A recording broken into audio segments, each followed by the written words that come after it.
अस्सलाम वालेकुम। पिछले लेक्चर में हमने क्विक सॉर्ट को डिस्कस किया था और क्विक सॉर्ट का बेसिक जो एल्गोरिदम है वो हमने जो है उसको समझने की कोशिश की थी, जो कि आपके स्क्रीन के सामने स्लाइड पर नज़र आ रहा है। और हमने इसमें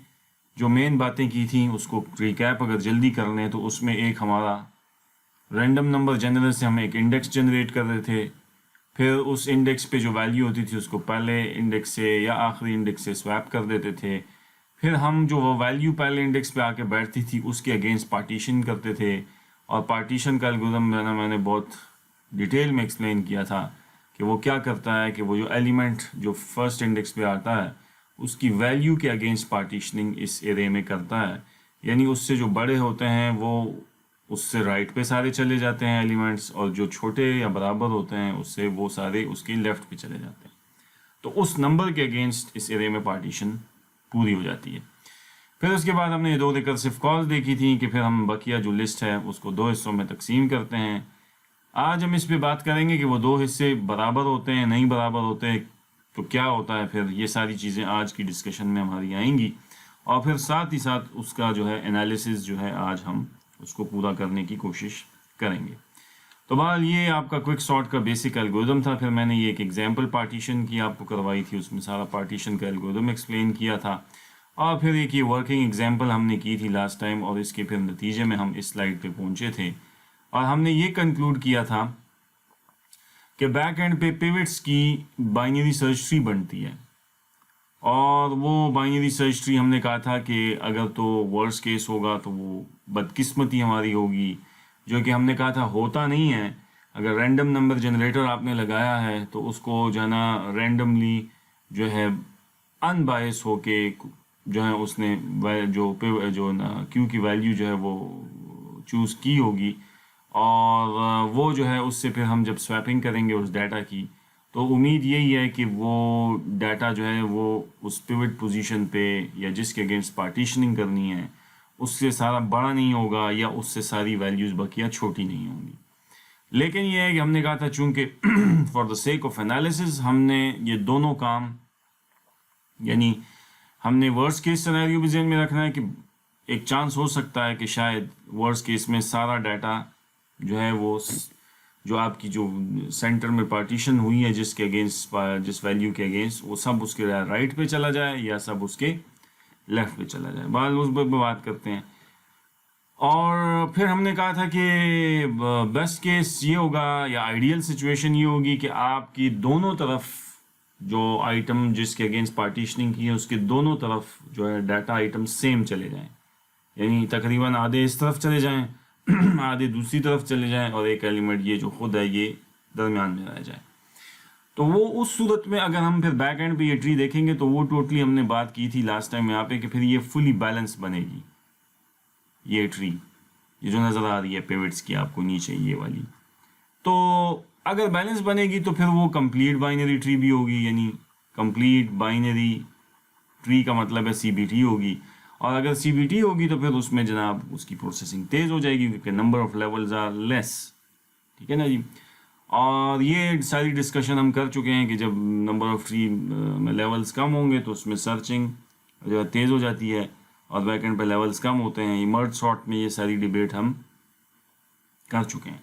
लेकिन चूंकि हमने बाइनरी सर्च ट्री कहा है तो बाइनरी सर्च ट्री में बाहर कैफ वो इम्कान होता है कि ट्री लॉपसिडनेस का शिकार हो जाए,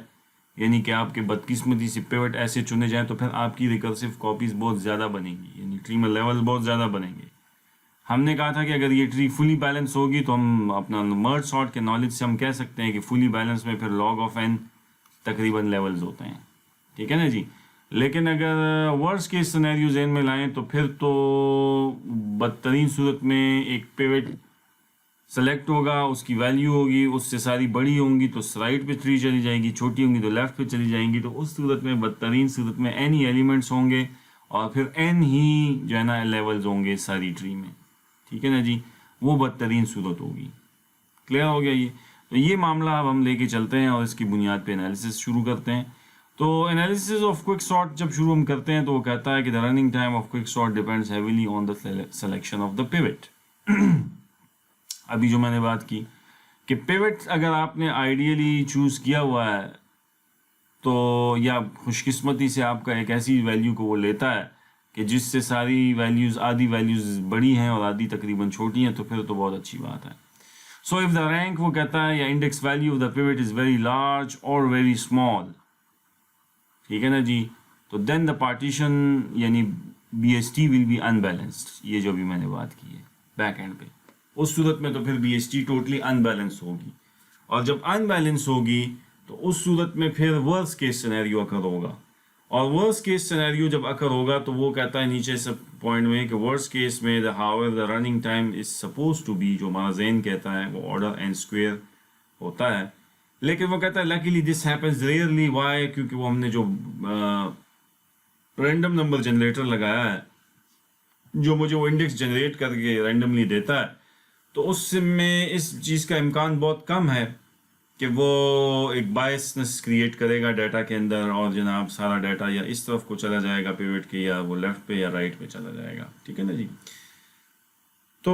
लेकिन ये n स्क्वायर इसने कैसे निकाला है, तो इस पर थोड़ा सा आप गौर करें अगर एल्गोरिदम पे, तो मोटा मोटा थ्योरेटिकली तो हम समझ लेंगे, फिर मैथमेटिकली आगे करते हैं इसको। ये एल्गोरिदम को आप देखें, इसमें हमने कहा था पार्टीशन का टाइम कितना निकलता है, θn। अगर हम गौर करें, ये दो तो रिकर्सिव कॉल्स हैं जो कि कॉन्कर वाला पार्ट है हमारा एल्गोरिदम का, तो इसको तो हम बाद में देखते हैं, और वो ज़ाहिर है वो तभी पता लगेगा जब हम इसका रिकरेंस रिलेशन निकालेंगे, क्योंकि ये रिकर्सिव एल्गोरिदम है तो डेफिनेटली फिर इसका भी रिकरेंस रिलेशन हमें निकालना होगा। लेकिन ये पार्टीशन का एल्गोरिदम θn टाइम कैसे लेता है, तो ये हमने अगर लास्ट टाइम गौर करें तो ये पार्टीशन का एल्गोरिदम आपके सामने है, या ये जो मिसाल मैंने की थी, तो इसमें आप गौर करें, P जो है वो लेफ्ट मोस्ट इंडेक्स होता है एरे का, और जो राइट है राइट मोस्ट इंडेक्स होता है एरे का,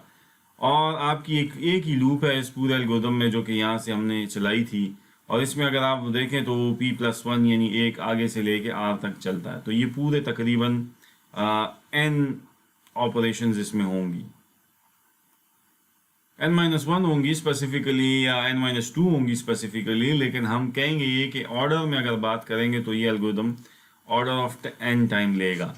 बल्कि वो θn क्यों कह रहा है, तो इस भी आप सोच सकते हैं, क्योंकि ये बेस्ट केस में, वर्स्ट केस में, एवरेज केस में ये वाला एल्गोरिदम या ये फंक्शन उसकी ग्रोथ रेट लीनियर ही होगी इन नेचर। तो जब लीनियर होगी इन नेचर तो इसका मतलब है थीटा में भी मैं जवाब दे सकता हूँ, क्योंकि बेस्ट केस वर्स्ट केस इस एल्गोरिदम का सेम है, तो लिहाजा ये इसका रनिंग टाइम ये बड़ा स्ट्रेट फॉरवर्ड है, मतलब इसमें कोई इतनी जो ना मुश्किल बात नहीं है, क्योंकि आप स्ट्रेट अवे इस एल्गोरिदम को देख लें तो इसमें एक ही फॉर लूप है और उसकी ग्रोथ रेट जो है वो हमें पता लग गई कि वो लीनियर इन नेचर है। लिहाजा ये जो इसका टाइम है क्विक सॉर्ट के पार्टीशन का वो तो n है, ठीक है। अब जब ये n है तो ये पार्टीशनिंग हमें पता है कि परफॉर्म होगी बार बार हर रिकर्सिव कॉल में। अब हमने बैक एंड पे BST भी एक बनाई है, BST हमने अभी बनाई है ना पिवट्स की, मसलन ये अगर BST बन गई, ठीक है ना जी, तो ये वर्स्ट केस में ये BST या तो एक तरफ को झुकेगी ऐसे, ठीक है ना जी मसलन, तो ये तो कितने एलिमेंट्स हुए, n एलिमेंट्स हैं और लेवल्स भी इक्वल टू n है। तो अब मुझे बताइए कि आपके हर लेवल पे पार्टीशनिंग का एल्गोरिथम चलेगा कि नहीं, क्योंकि पार्टीशनिंग का एल्गोरिथम तो आपको पता है ना कि हर कॉपी में चलना है, यानी जिस भी रिकर्सिव कॉपी में आप बैठे हैं उसमें एक दफ़ा आपने पार्टीशन का एल्गोरिथम तो खामखा चलाना है, ज़रूर चलाना है। जब ये काम आपने करना है तो फिर तो इसका मतलब ये है कि आपकी इस कॉपी पे भी पार्टीशन का एल्गोरिथम चलेगा, इसकी भी कॉपी पे भी चलेगा, इस पे भी चलेगा, इस पे भी चलेगा और इस पे भी चलेगा, आखिरी सब पे चलेगा, और हर एक की पार्टीशन की कॉस्ट क्या होगी, थीटा n हर लेवल पे जो पार्टीशन की कॉस्ट है, ठीक है, वो सेम है। तो मुझे बताइए कि टोटल कितने नंबर ऑफ लेवल्स हैं, n, और पार्टीशन की कॉस्ट कितनी है, n, तो n into n, total running time कितना हुआ, थीटा ऑफ n स्क्वायर या big of n square whatever. तो ये वर्स्ट केस सिनेरियो में हमें फिर ये रनिंग टाइम निकलना चाहिए हमारा बार। लेकिन ये मैंने आपको कंसेप्चुअली ये बात साबित की है या थियोरेटिकली साबित की है, इसको अभी हमने मैथमेटिकली साबित करना है, लेकिन पहले हमें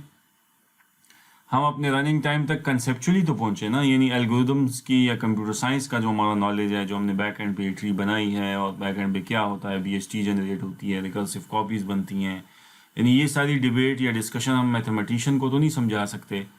वो तो मैथमेटिकल एनालिसिस पे सिर्फ फोकस करके बात करेगा कि जी ठीक आप कह रहे हैं, लेकिन हमने पहले थ्योरेटिकल या कंसेप्चुअल एनालिसिस करना है इसका, कंप्यूटर साइंस का बैकग्राउंड लेके, और उसके बाद अपनी इसको इस पे स्टैंप या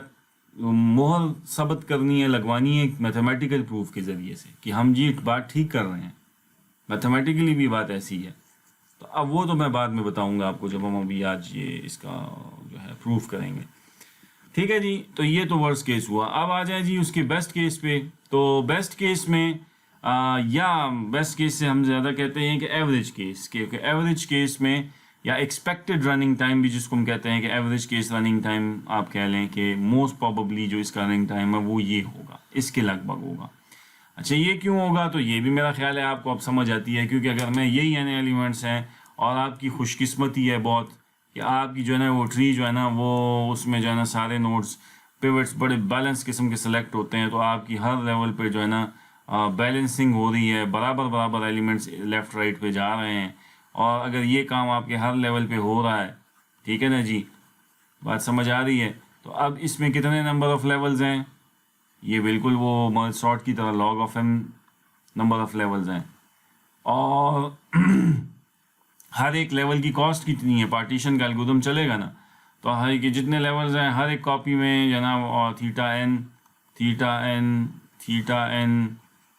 ठीक है ना जी, ये आपकी पार्टीशन की कॉस्ट हुई, और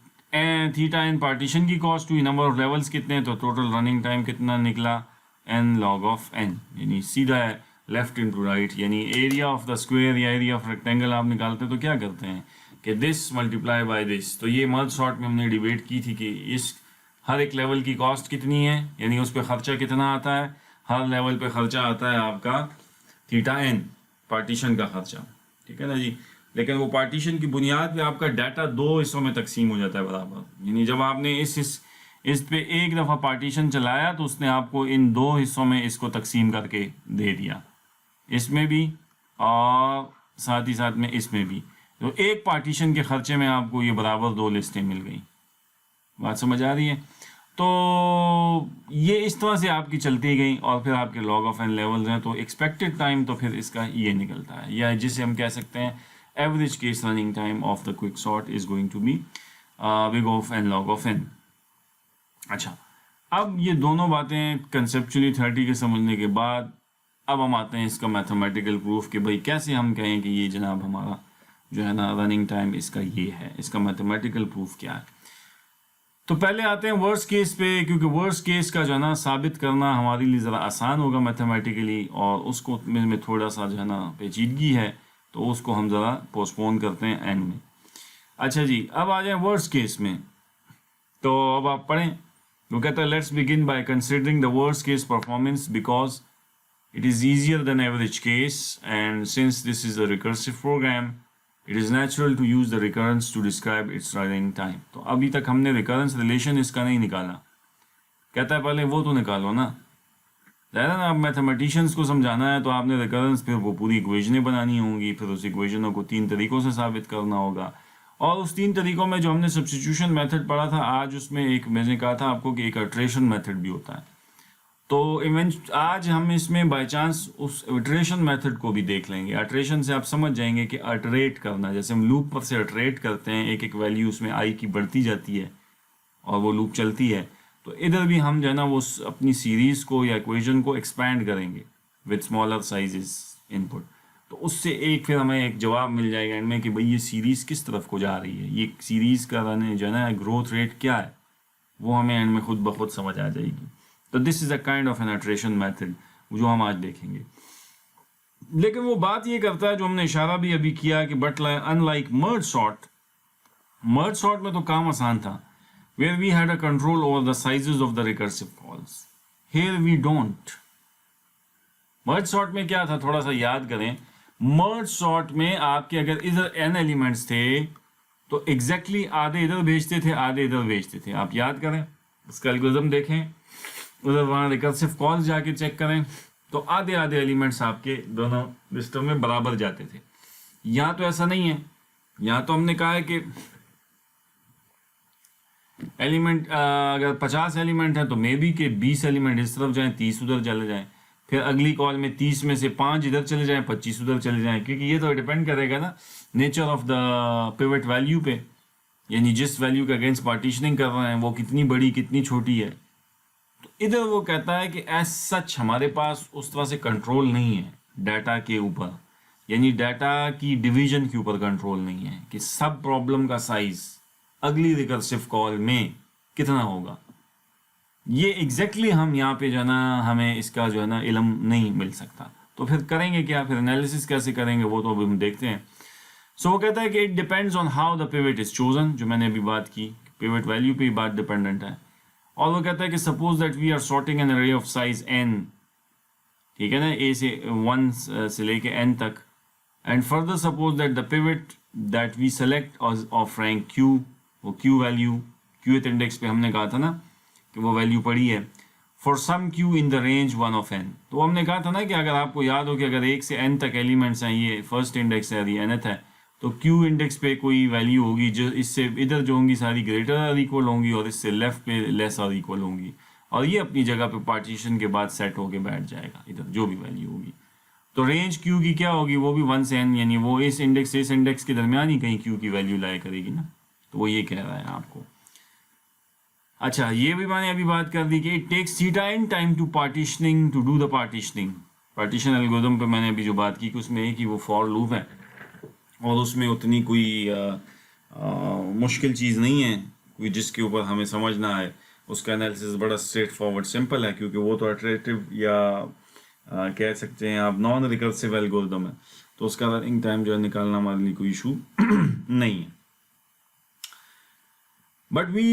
what we are doing after that partitioning, we are doing 2 recursive calls हम दे रहे हैं, जो कि हमने अपने एक्चुअल एल्गोरिथम में देखा है। अगर आप दोबारा से उस स्क्रीन पे चले जाएं जहाँ पे हमने एल्गोरिथम डिफाइन किया, तो पार्टीशन एल्गोरिथम के बाद हम 2 रिकर्सिव कॉल्स दे रहे हैं, ठीक है। और एक में पहले जो है ना क्या भिजवा रहे हैं, अगर यहाँ पे p है इंडेक्स, ये r है, और लेट से ये q है। अब ये q मुझे पता है कि लेट से ये 70% है और ये जो डाटा है ये तकरीबन 30% है q के राइट पे। तो आप पहली कॉल में क्या इंडेक्स भिजवा रहे हैं, p से q-1, यानी q तक तो पार्टीशनिंग ने इसको तो ठीक कर दिया है, लेकिन अगली कॉल में आप p और r पे जो भिजवा रहे हैं वो क्या भिजवा रहे हैं, इस r को वो q-1 यानी ये वाला पोर्शन भिजवा रहे हैं, 70% ऑफ द डाटा, और अगली में उससे 30% भिजवा रहे हैं, यानी कि इसमें 70% डाटा यानी कि रेंज डाटा की रेंज दे रहे हैं और इसमें 30% डाटा की रेंज भिजवा रहे हैं। ये बैलेंस नहीं है, लेकिन ये डिपेंड करेगा वैल्यू ऑफ q पे कि q इंडेक्स कौन सा चुना गया है पार्टीशन के बाद। इसलिए वो जो कह रहा था वो कि हमारा डाटा पे कंट्रोल नहीं है, यानी क्विक सॉर्ट में हमें जो रिकर्सिव कॉल्स हम देते हैं तो हमारा इस नया जो कॉल की बुनियाद पे जो डाटा जो उसको हम भेज रहे हैं उस पर हमारी दस्तरस नहीं है कि वो उसका साइज कितना होगा इवेंचुअली, ठीक है ना जी। तो बहरहाल ये बात अभी आपको इधर समझ आ जाएगी इसके एनालिसिस में।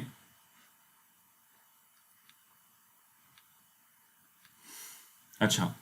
तो अब वो यही बात कर रहा है यहाँ पे कि पहले सब एरे में जो आपने कॉल दी है उसमें पहले कितने एलिमेंट्स भेजे हैं,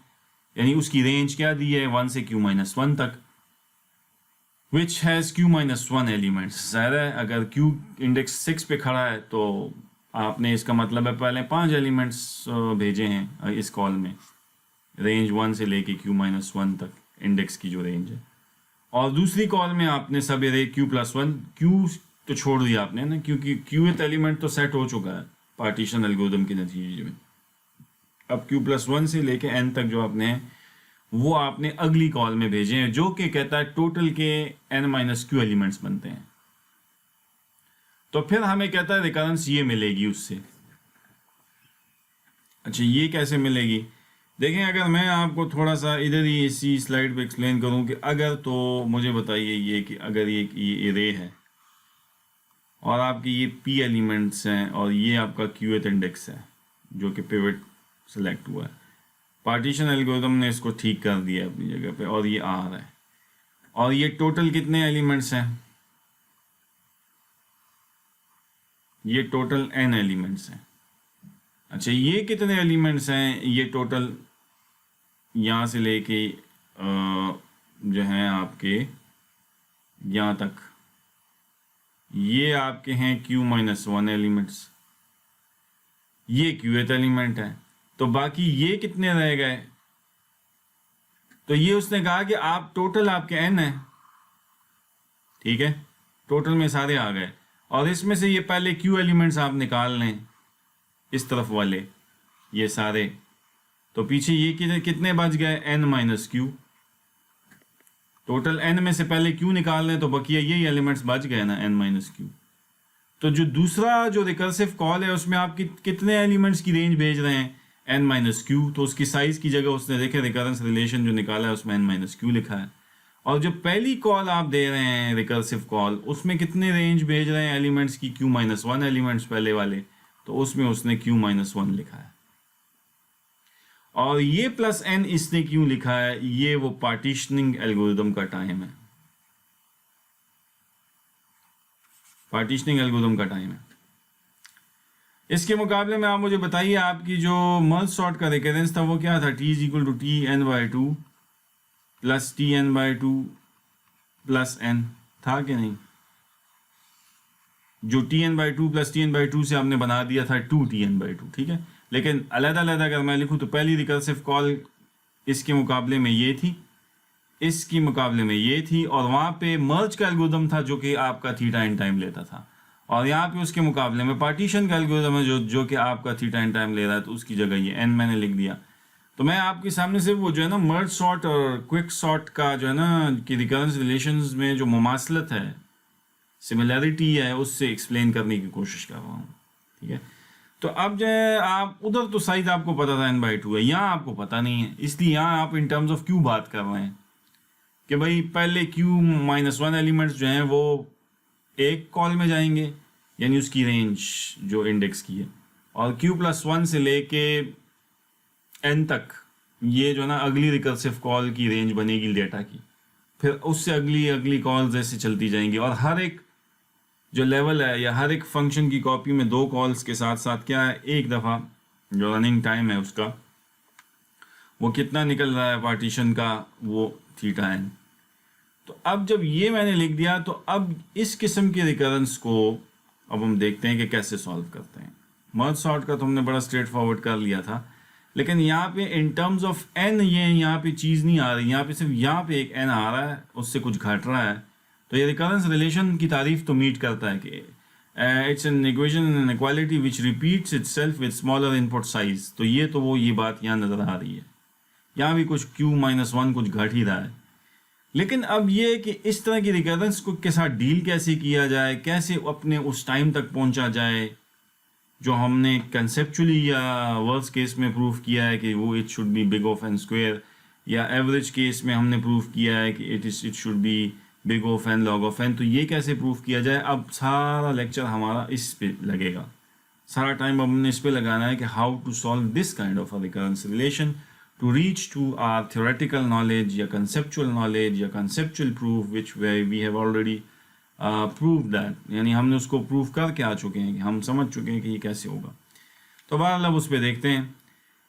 अच्छा, अब वो कहता है कि चूंकि हम बैठे हैं वर्स्ट केस एनालिसिस में, तो वर्स्ट केस में हम बदतरीन सूरतों पर अब ज़हन रखेंगे, यानी हमारा ये होगा कि हम बदतरीन सूरत में जो है क्या सिचुएशन बनेगी, वो हमने अब ज़रा सा उस पर गौर करना है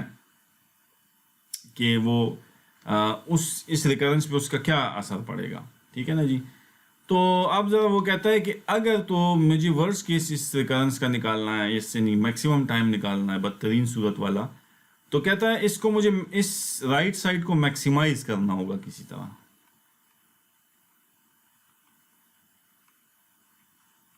ठीक है जी।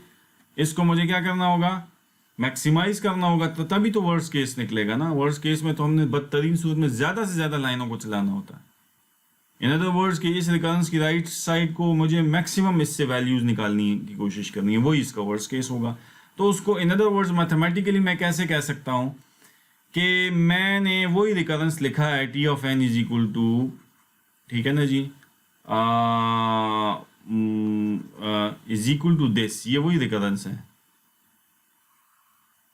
यानी t of N is equal to 1 अगर एन लेस देन और इक्वल टू 1 हो, ठीक है ना जी। तो वो तो जो है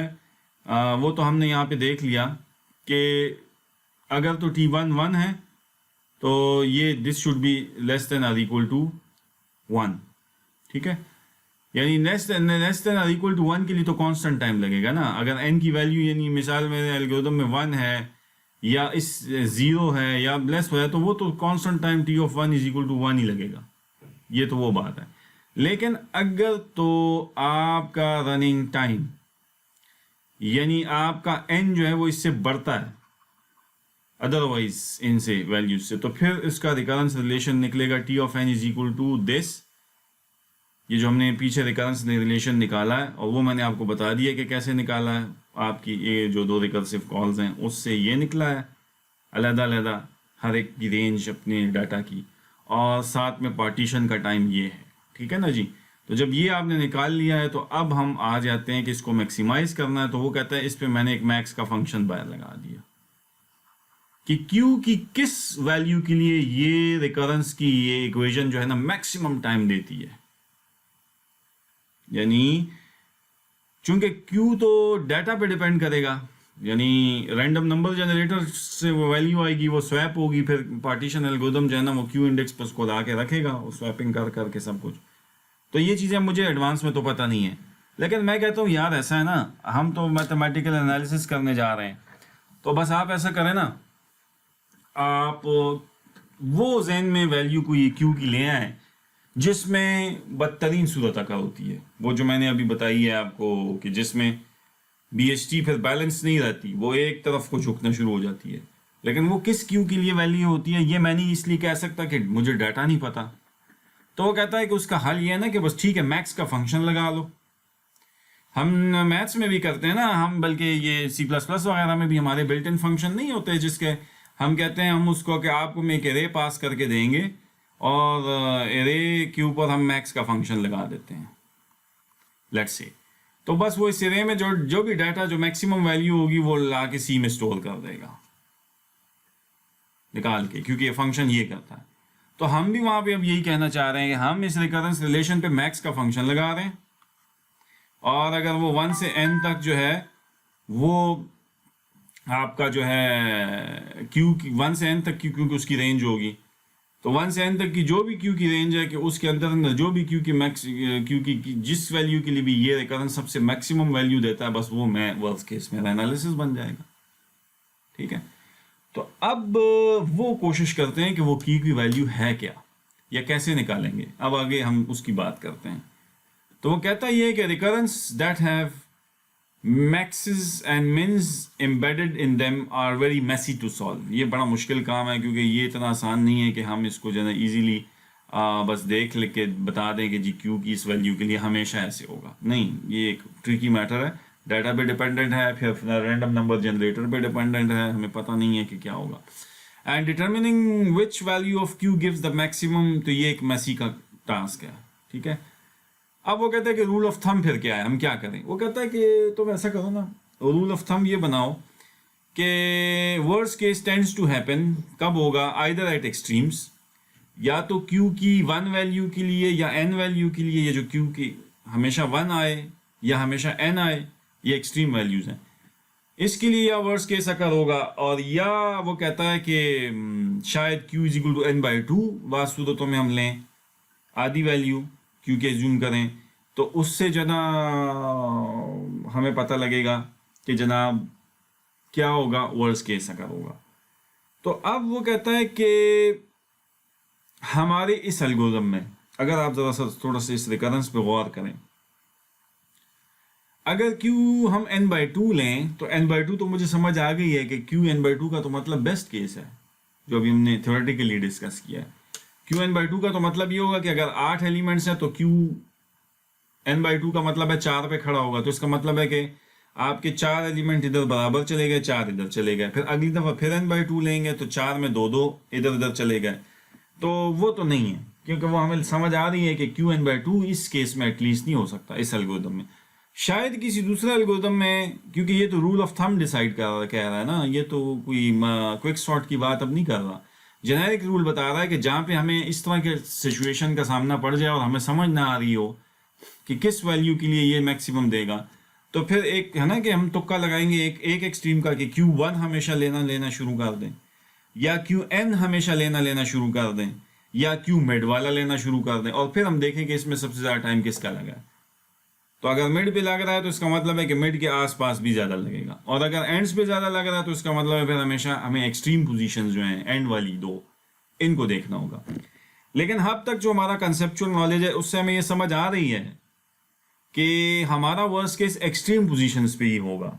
एक्सट्रीम्स पे होगा, जो कि मैंने आपको अभी पीछे बताया भी कि अगर Q1 हमेशा निकलता है, यानी आइटम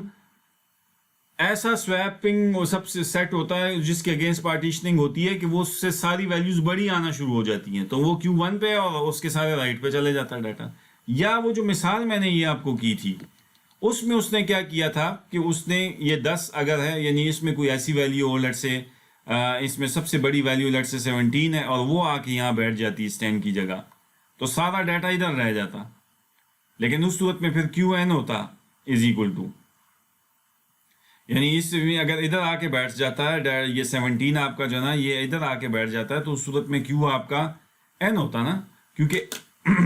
n के अगेंस्ट पार्टी तो ज़्यादा वो सारे एलिमेंट्स जो 17 से जो छोटे हैं वो इसके लेफ्ट पे चले जाते। ठीक है, यानी ये वो पिवट वैल्यू x की बात कर रहा है। x अगर 17 होता तो Q नेचुरली कहाँ खड़ा होता, फिर x अगर 17 होता यानी बड़ी वैल्यू, तो वो तो फिर तो Q तो नेचुरली फिर nth इंडेक्स पे खड़ा होता। तो हमेशा आपके जो ना Qn करने से हमेशा आपकी लिस्ट की बदतरीन सूरत बनती कि एक तरफ को लिस्ट झुकती बार बार, तो फिर बैक एंड पे BST लॉपसेडनेस का शिकार होती, एक लिंक लिस्ट की शक्ल इख्तियार कर जाती, एक तरफ को जाती, और उसमें लेवल फिर n होते और टोटल कॉस्ट n² निकलती। तो Q1 में भी ये होगा, और या ये कि Qn में भी यही होगा और Q1 में भी यही होगा। मिसाल अगर ये लिस्ट में आपकी सबसे छोटी वैल्यू 1 है और वो पिवट पोजीशन जो है ना वो आ जाती, यानी कि x आपका ये चूज हो जाता, तो फिर तो 1 इसने यहाँ ही आना था, क्योंकि ये सारी वैल्यूज जो बाकी हैं तो इससे बड़ी हैं, तो वो सारी इसके राइट पे जाती। तो Q इज इक्वल टू 1 की भी वही सिचुएशन बननी थी जो Q is equal to n की बनती है, यानी या तो वो ट्री इस तरफ को ऐसे झुकी जा रही है और या फिर वो इस तरफ को झुकी जा रही है, दोनों सूरतों में एक ही सिचुएशन बनती है। तो वो यहाँ पे यही बात अब वो इस स्लाइड में आगे कर रहा है कि इसको रिकरेंस को मैक्सिमाइज अगर आपने करना है तो वो कहता है कि या तो ये Q इज इक्वल टू 1 के लिए होगा मैक्सिमाइज, या Q is equal to n के लिए होगा। Q is equal to n/2 के लिए तो हमें ये नहीं लगता कि मैक्सिमाइज होगा। क्यों? क्योंकि वो तो फिर ये बिल्कुल वो बन जाएगा, यानी इसकी रिकरेंस जो है ना जो निकलेगी वो बिल्कुल मर्ज सॉर्ट वाला केस बन जाएगा, यानी Tn/2 और प्लस Tn/2 प्लस n। तो फिर इसके और इसके एनालिसिस में, मर्ज सॉर्ट के एनालिसिस में तो कोई फर्क रह ही नहीं जाता, फिर ये सिचुएशन बन जाएगी। तो बात कैफ ये जो है आप इस चीज़ पे ज़हन में अभी आपको कुछ समझ आ गई होगी कि क्योंकि मैक्सिमम जो है ना वर्स्ट केस सिचुएशन तब अकर होगी कि या तो हमेशा Q1 चूज हुआ करे एल्गोरिथम के अंदर, और या हमेशा Qnth एलिमेंट का चूज हुआ करे, तो भी एक ही बात है, या ट्री एक तरह इस तरह को झुकेगी या इस तरफ को झुकेगी। तो अब हम ऐसा करते हैं, हम इन दोनों को पुट करके देखते हैं इस इक्वेशन में कि इससे रिकरेंस निकलता क्या है, जो बदतरीन सूरत वाला रिकरेंस है जो कि Q1 के लिए भी निकलेगा और n के लिए भी, वो ज़रा इसमें पुट करके देखते हैं। तो अब यहाँ पे ये बात जो है ना, ये आपको रूल ऑफ थंब वाली सारी डिस्कशन मैंने समझा दी। अब वो कहता है कि in this case the worst case occurs of the algorithms occurs either at extremes, extreme पे होता है, और अगर हम expand करें रिकरेंस को for Q is equal to 1 तो हमें ये चीज़ मिल जाती है, कहता है। अच्छा, अब ये कैसे मिल जाती है, ज़रा इसको मैं एक्सप्लेन करता हूँ वाइट बोर्ड पे कि आपका टोटल रिकरेंस जो निकला है एल्गोरिथम से वो क्या निकला है, T of n is equal to T of Q minus 1 plus T of n minus Q plus n। ठीक है। अच्छा, अब इसमें ज़रा क्यू की वैल्यू 1 पुट करें तो टी ऑफ एन, यानी ये एक्सट्रीम पोजीशन होगी ना, ये बदतरीन सूरत वाला क्यू ये होगा कि हमेशा आपका क्यू 1 ही है, फिक्स है। ठीक है, तो इससे बनेगा t of 0, 1 minus 1 is 0, plus t of N minus 1, q की वैल्यू 1 पुट करके, प्लस एन। तो इससे बना ये t of N minus 1 plus n, और प्लस टी ऑफ 0 कांस्टेंट हमने कहा 1 है, यानी ये हम यहाँ पे कह चुके हैं इस जगह पर कि T of N is equal to 1 for n is less than or equal to 1। ठीक है ना जी। तो इससे क्या निकला, टी एन ये बदतरीन सूरत में ये रिकरेंस निकलेगी आपकी क्विक सॉर्ट से। अच्छा, अब दूसरी एक्सट्रीम भी जरा ट्राई कर लेते हैं। एक एक्सट्रीम, ये तो एक एक्सट्रीम है ना कि Q1 हमेशा निकले, एक एक्सट्रीम ये है कि हमेशा Qn निकले, वो भी तो एक एक्सट्रीम है, वो भी वर्स्ट केस है, तो वो भी जरा देखते हैं उससे क्या निकलता है। तो Q is equal to n के लिए जरा आप इसमें पुट करें, यानी इस मेन इक्वेशन में पहले आपने Q is equal to 1 put किया तो ये चीज़ निकली। अब Q is equal to n put करें इसमें, तो इससे देखते हैं क्या निकलता है। तो t of N is equal to t of q की जगह एन पुट करें, तो ये क्यू की जगह, इसकी जगह एन जब पुट करेंगे तो ये n minus 1 plus t of q की जगह एन पुट करें तो n minus n plus n. तो इससे क्या बना, T of N minus 1 plus t of 0 plus n, जिससे निकला यही चीज़ जो पहले भी हम निकाल चुके हैं, टी ऑफ 0 इज 1 और एन मैंने उसकी जगह ये लिख दिया। अब आप मुझे बताइए कि ये जो आपने वैल्यू निकाली है ये बिल्कुल सेम नहीं है जो क्यू की इक्वल टू 1 के लिए भी निकली थी। ये टी ऑफ एन आपका, चाहे q equal to n put कर दें इस मेन रिकरेंस में, ये जो मेन रिकरेंस है आपका, इसमें अगर Q1 पुट कर दें या Qn पुट कर दें, दोनों सूरतों में जवाब यही आता है, ये आता है और आना भी चाहिए ना सेम दोनों सूरतों में, चाहे 1 पुट करके या Q equal to n put करके। क्यों? क्योंकि दोनों एक्सट्रीम्स का मतलब हमारे क्विक सॉर्ट के एल्गोरिथम में सेम है, क्या कि इस तरफ को झुकें या इस तरफ को झुकें, दोनों तरफ झुकने की, यानी ट्री लॉबसेटनेस का इस तरफ को शिकार हो जाए या इस तरफ को जाके शिकार हो जाए, दोनों सूरतों में रनिंग टाइम पे कोई फर्क नहीं पड़ता, एन स्क्वायर टाइम यानी ग्रोथ एन स्क्वायर ही निकलेगी। अब वो एन स्क्वायर कैसे निकलती है वो तो बाद में हम करते हैं, पहले हम वो रिकरेंस तो निकालें कि जो कि हमें वर्स्ट केस का रिकरेंस दे। तो अब आप मुझे देखिए कि उसने जो है ना वहाँ पे स्लाइड पे डायरेक्टली ये वाली जो चीज़ है ये लिख दिया, t n is equal to t n minus 1 plus n plus 1। ठीक है, यानी ये देखें वो कहता ये है कि ये देखें ये वही है, टी ऑफ 0 इज 1 और टी एन माइनस 1 प्लस 1, और यानी टी ऑफ एन इससे निकल आया for q is equal to 1, यानी ये q इज इक्वल टू 1 के लिए भी यही निकलेगा और q is equal to n के लिए भी, अगर आप इन दोनों को इस मेन रिकरेंस में पुट करेंगे तो यही इक्वेशन आपके पास आएगी। इसका मतलब है कि वर्स्ट केस में आपके क्विक सॉर्ट का रिकरेंस रिलेशन ये निकला। ठीक है जी। अच्छा, जब ये निकला तो अब हम इसको ज़रा अट्रेशन मेथड जो मैंने कहा अभी आपको, वो भी थोड़ा समझ आ जाएगा कि वो क्या कर रहा हूँ कि अच्छा अगर, तो मुझे बताइए ये कि टी ऑफ एन अगर इसके बराबर है, ठीक है, तो एक एन से यहाँ वैल्यू घट रही है और इधर एक बढ़ रही है, तो मुझे बताइए ये कि फिर टी ऑफ एन माइनस 1 किसके बराबर होगा, यानी put n is equal to n minus 1 इसमें। तो इस इक्वेशन में जब ये पुट करेंगे तो टी ऑफ एन माइनस 1 बराबर हो जाएगा किसके, t of N minus 2 plus n के। अच्छा, वो कहता है कि इसको रिकर्सिवली या अट्रेशन मेथड में कहता है इसकी वैल्यू ये जो है इसको इसमें पुट करो, तो ये देखें इसने इस टी ऑफ एन माइनस 1 की ये वैल्यू पुट कर दी और एन प्लस 1 वहाँ ऊपर से वही जूई का तू उतार दिया। फिर टी एन माइनस 2 की वैल्यू अगर हम in terms of T n को in terms of T n minus 3 लिखें तो वो फिर ये बनेगा, यानी टी ऑफ एन माइनस 2 बनेगा इसके बराबर। ठीक है, और वो वाला n उसने उतारा और वो n प्लस 1 ऊपर से ऐसे ही उतारा। तो ये तो इस तरह हम चलते जाएंगे तो ये सीरीज कभी रुकेगी नहीं,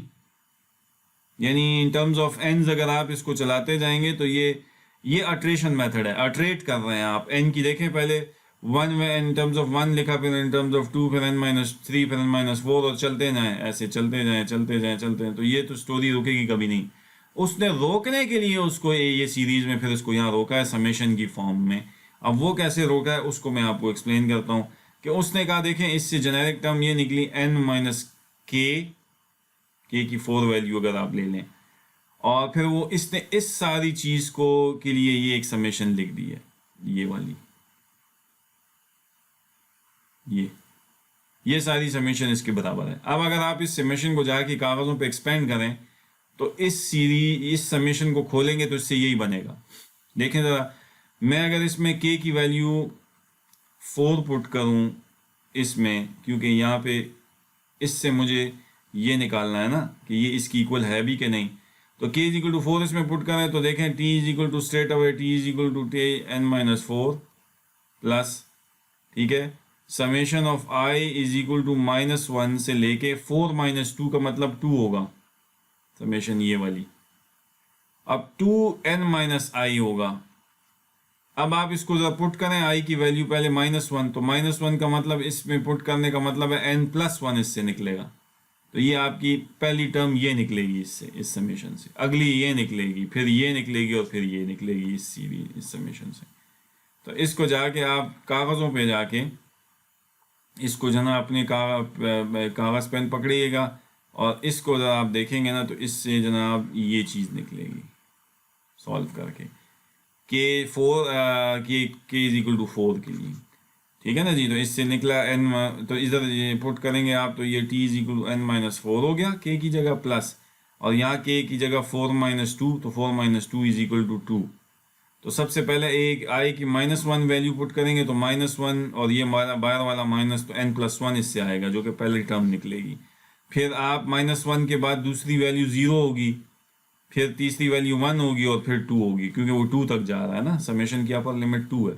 इन 4 वैल्यूज़ को आप पुट करेंगे तो ये बाकायदा ये 4 टर्म्स निकलेंगी इससे ऊपर, ये वाली 4, यही 4 जिसके लिए मैंने कहा ये समेशन आपने लिखी है, और इससे तो ज़्यादा यही निकलेगा जो कि मैंने लिख दिया। तो बात कर ये इसकी मैंने एक generalise form t of n की बना दी है आपके सामने, ठीक है ना जी। यानी ये एक this is a generic form of t of n in worst case, ठीक है। वर्स्ट केस सिनेरियो में यानी मैंने आपको बता दिया कि Q1 ले लें या Qn ले लें, दोनों सूरतों में ये सिचुएशन ऐसी होगी, ठीक है जी। अच्छा, आप जब ये दोनों से जो है तो अब आइए इसको सॉल्व करते हैं कि ये क्या भला है। इससे हमें वो ऑर्डर ऑफ n स्क्वायर अगर निकालना है, जो कि हमारा कंसेप्चुअल नॉलेज तो यही कहता है कि इस चीज़ को it should go to somewhere somehow n square, इसका रनिंग टाइम निकलना चाहिए, और ये मैथमेटिकली मैं लेके चल रहा हूँ यूजिंग अट्रेशन मेथड। अच्छा, अब मैं आपको यहाँ पे होके ये कहता हूँ कि इसका बेस केस क्या है, ठीक है। t ऑफ 0 मेरे पास 1 है ना, या t ऑफ 1 भी इज इक्वल टू 1 है, बिकॉज कोई आइटम ना हो तो कांस्टेंट टाइम, और अगर एक आइटम हो तो 1 आइटम इज ऑलरेडी सॉर्टेड, तो दोनों सूत्रों में टाइम तो मेरे पास t ऑफ 0 का भी 1 आता है, मैं लिखूंगा जहाँ जहाँ भी आएगा, और t ऑफ 1 भी जो है वो मेरे पास 1 होगा। अच्छा, अब मैं इसको रोकता हूँ, यानी इसमें वो बेस केस भी लाता हूँ और फिर इसको लेके चलता भी हूँ। तो अगली स्लाइड पे वो कहता है कि हमें बेस केस हमें पता है कि अगर एक नंबर आप मुझे सॉल्व करने के लिए देंगे तो उसका रनिंग टाइम तो कांस्टेंट है। तो फिर वो कहता है कि we set k is equal to n-1, हम k को n-1 सेट कर सकते हैं to get this from that पिछली इक्वेशन से। क्योंकि अगर k की n-1 वैल्यूज इसमें हम पुट कर दें, k की n-1 वैल्यू, तो ये बन जाएगा t ऑफ, यानी put k is equal to n-1 इसमें, ठीक है, कोई वैल्यू, क्योंकि k n इससे ज़्यादा तो नहीं हो सकता, और बेस केस भी हमने निकालना है। तो t of n is equal to t of n-1, ठीक है, अगर k की वैल्यू में n-1 पुट करूँ, और ये बन जाएगा i इज इक्वल टू -1 से लेके के की मैंने क्या किया, n-1 और -2, ठीक है ना, ये ऊपर वाला -2 भी है के की बाद, और अंदर n-i। तो इससे क्या बन जाएगा अगर आप इसको गौर करें, इससे अगर आप गौर करें तो ये n-n ये तो कैंसिल आउट हो गए और माइनस माइनस प्लस हो गया, तो इससे निकला आपका जवाब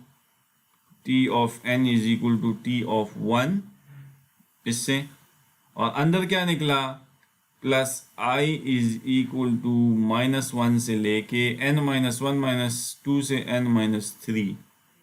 और अंदर n-i। ये जो चीज़ आपकी निकली है ये ज़रा गौर करें, अगली स्लाइड पे यही लिखा है n-3, ठीक है ना जी, और n-i और ये t ऑफ 1, ये आप देख सकते हैं। तो बहरहाल आप इसको for the sake of base case, यानी इसको बेस केस इससे निकालने के लिए मैंने सारा कुछ किया है कि बेस केस निकल आया, और ये देखें आगे मैंने t ऑफ 1 की जगह मैंने 1 पुट कर दिया सिर्फ, ठीक है, यानी कि मेरा बेस केस सेपरेट हो जाए। तो उसके लिए मुझे k को n-1 सेट करना पड़ेगा, लेकिन जब वो मैं करूँगा और उसमें पुट करूँगा तो ये बेस केस अलहदा हो जाएगा, लेकिन बाकी क्या फिर रह जाएगा वो ये। इसको जब आप खोलें अभी तो इससे ये सीरीज निकलती है, अच्छा ये वाली इतना हिस्सा, और इसमें एक चीज़ मिसिंग है कि 2 नहीं आएगा इसमें अगर आप गौर करें, ठीक है ना जी। अब 2 क्यों नहीं आएगा वो उसको ज़रा आप देख लें या इसको सॉल्व कर लें। चलें ये देखें, इसको अगर आप यहाँ से सॉल्व करें इस हिस्से को, तो i-1 इसमें पुट करें तो n+1, तो ये पहली टर्म निकलेगी इससे, फिर i जो है ना -1 के बाद 0 हो जाएगा, 0 पुट करें इसमें n-0, तो ये अगली टर्म निकली, और फिर चलते चलते चलते चलते चलते इसमें आखिर में आप n की जगह n-3 पुट करेंगे i की जगह, ठीक है ना जी। तो जब ये आप इसको पुट करेंगे n-3, तो आपने n-3 जब इसमें पुट किया तो ये क्या बनेगा, इससे i की वैल्यू n-3, ठीक है। तो n-n कैंसिल हो जाएगा और -n to माइनस इज +3, तो फाइनल वैल्यू आखिरी जो निकलेगी वो इससे 3 निकलेगी। समझ आ रही है? अच्छा, अब जब ये 3 वैल्यू आपकी निकली तो ये तो यहाँ पे पहली वैल्यू आ गई इस सीरीज आखिर में, और जो पहली वैल्यू आपने पुट की उससे ये आखिरी वैल्यू आ गई, और ये 1 कहाँ से आया है, ये 1 बेसिकली इधर से आया है, पहले जो टर्म ये वाली है। अब मुझे बताइए ये कि इस सीरीज़ को अगर आप गौर करें तो मैं इसको इससे कंपेयर कर सकता हूँ कि जिसमें मैं एक 2 का इजाफा भी कर दूँ, बाकी सारी चीज़ें मैं वही रख रहा हूँ 1 + 3 + 4, लेकिन 2 का इजाफा कर रहा हूँ। तो इस सीरीज़ के लिए ये जो निकली है इस रिकरेंस से, इसके लिए अपर बाउंड ये वाली सीरीज़ बन सकती है, मतलब फॉर दिस सीरीज जो कि मेरी रिकरेंस से निकले है उसके लिए टाइट अपर बाउंड क्या निकल सकता है, वो ये निकल सकता है, ये सीरीज। अगर ये सीरीज उसके लिए टाइट अपर बाउंड बन सकती है तो फिर मुझे पता है अपने नॉलेज के तहत कि 1 + 2 + 3 + 4 + 5 टिल n अगर मैं जाऊं तो ये किसके बराबर होता है, अगर सिर्फ n तक जाऊं, यानी कि अगर मैं 1 + 2 +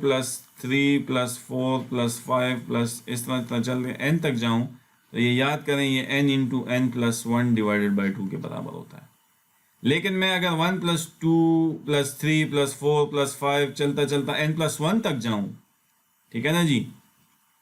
समझ आ रही है, तो ये फिर किसके बराबर होता है, इसको मैं इस समेशन में इस तरह से लिख सकता हूँ कि दिस इज इक्वल टू, आप इसमें अब आखिर में इसी सीरीज़ में n की जगह n+1 पुट करें, तो पहले n की जगह n+1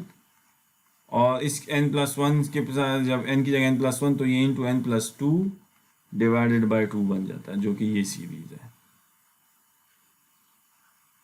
ये, ठीक है। इसका मतलब ये है कि हम टू कट इट शॉर्ट कि इस सीरीज़ जो आपका एक्चुअल t ऑफ n निकला है ये, इसके लिए ये अपर बाउंड है, और ये सीरीज़ बेसिकली मुझे पता है कि दिस इज़ लेस देन और इक्वल टू, यानी कि t of n is less than equal to this, and this series is basically, इसमें जनाब आपकी हायर ऑर्डर टर्म्स क्या निकलेगी, एन स्क्वेयर निकलेगी कि नहीं, यहाँ से एन इंटू एन स्क्वेयर होगा, तो इसमें एन स्क्वेयर के लिहाजा ये थीटा ऑफ एन स्क्वेयर निकला इससे। लिहाजा मेरा जो कंसेप्चुअल नॉलेज है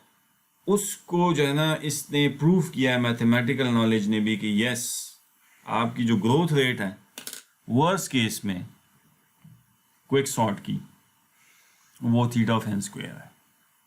और वो मैं बड़ा बाकायदा आराम से आपको लेके चला हूँ कि मैंने पहले आपको रिकरेंस रिलेशन निकाल के दिया है, ठीक है ना जी। रिकरेंस रिलेशन निकालने के बाद मैंने वो क्यू की वैल्यूज़ की किन वैल्यूज़ के लिए ये मैक्सिमम टाइम देगा और किन के लिए नहीं देगा, तो वो हमने एक्सट्रीम्स पोजीशन सेट की, फिर दोनों वैल्यूज़ मैंने पुट की, Q1 भी Qn भी दोनों से सेम रिकरेंस निकला। लिहाजा हमने कहा कि कोई भी वैल्यू आप लेके चल लें, दोनों से वर्स्ट केस एक ही निकलेगा। फिर वर्स्ट केस जब मैं लेके चला इधर से, तो इसको जब मैंने सॉल्व किया तो ये फाइनली आपके पास ये रिकरेंस रिलेशन आ गया। उसको चलाते चलाते अल्ट्रेशन मेथड से मैंने यहाँ पे एक जेनेरिक फॉर्म उसकी निकाल ली, ठीक है जी। ये वाली जेनेरिक फॉर्म में फिर मैंने बेस केस को अलहदा करने के लिए, ठीक है ना, ताकि मेरे पास टी ऑफ वन अलहदा हो जाए बेस के, क्योंकि उसका रनिंग टाइम फिक्स है। तो उसके लिए मैंने इसमें जनाब के की वैल्यू को क्या सेट किया, n-1, कोई भी सेट तो कर सकता हूँ ना, लेकिन ये मैंने इसलिए सेट की ये वैल्यू कि मुझे बेस केस ये टी ऑफ वन मिल जाए, और वो मैंने अलहदा से यहाँ मुझे मिल गया। उसको फिर मैंने अलहदा से निकाल लिया, और the rest of the n यानी 1 से बड़े के लिए फिर मैंने उस सीरीज को सॉल्व किया, तो पता लगा कि उससे तो ये 3 + 4 + 5 से लेके ऑनवर्ड्स n+1 तक आप जाएं तो ये आपके पास सामने सीरीज जो है वो निकलती है, ठीक है। और फिर उसको मैंने एक वेल इस्टेब्लिश्ड हमारी जो मैथमेटिकल सीरीज है उससे कंपेयर किया, और फिर मुझे पता लगा कि यस, इसकी ग्रोथ थीटा एन स्क्वेयर निकलती है। बात समझ आ गई जी। ये जनाब हमारा यहाँ पे जो है ना ये वर्स्ट केस जो है एनालिसिस हमारा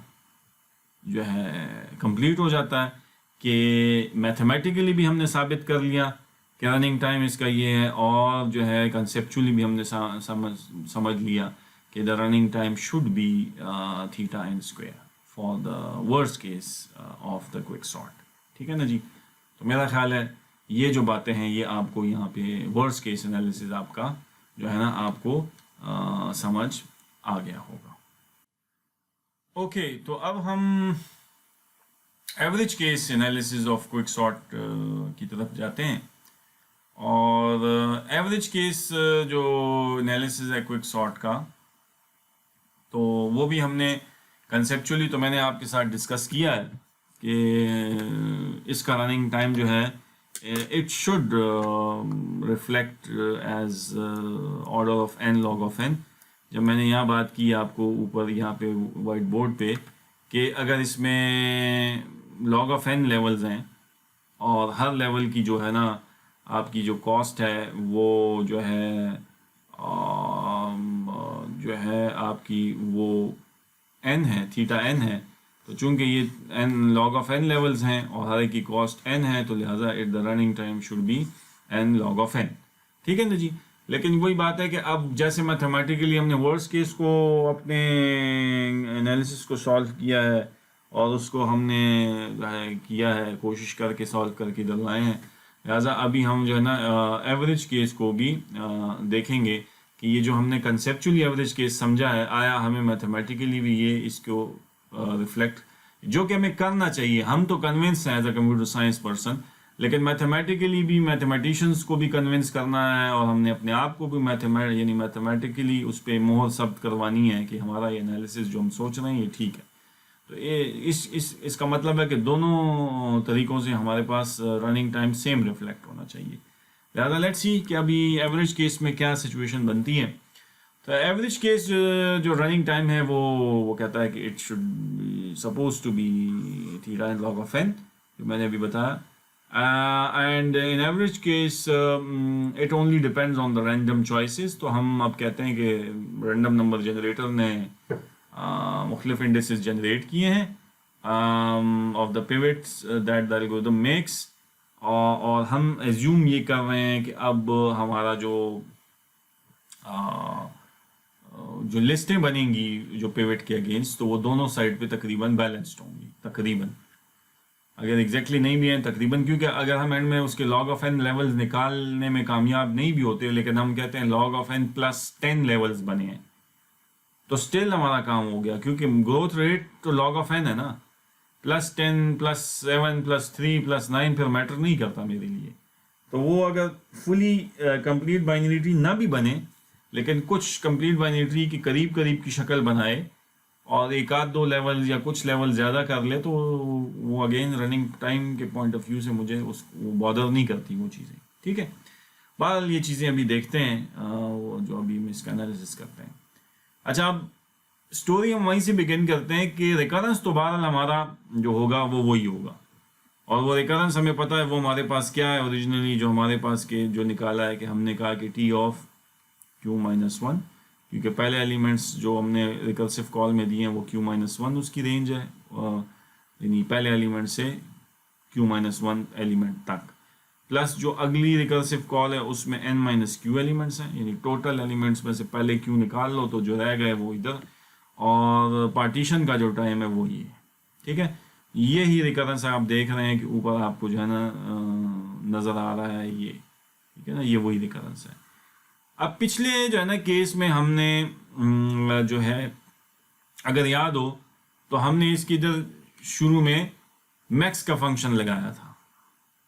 क्योंकि हमने इस रिकरेंस को मैक्सिमाइज करना था, जितना ज़्यादा से ज़्यादा हो सकता है रनिंग टाइम से ज़्यादा निकाल सकता है, हमने कहा था कि हमने करना है इसको। ठीक है, लेकिन यहाँ पे जो हमारा है अभी काम है वो ये है कि अब हमने एवरेज केस में इसकी एवरेजिंग करनी है। यानी जब मैं आपसे कहता हूं कि मैंने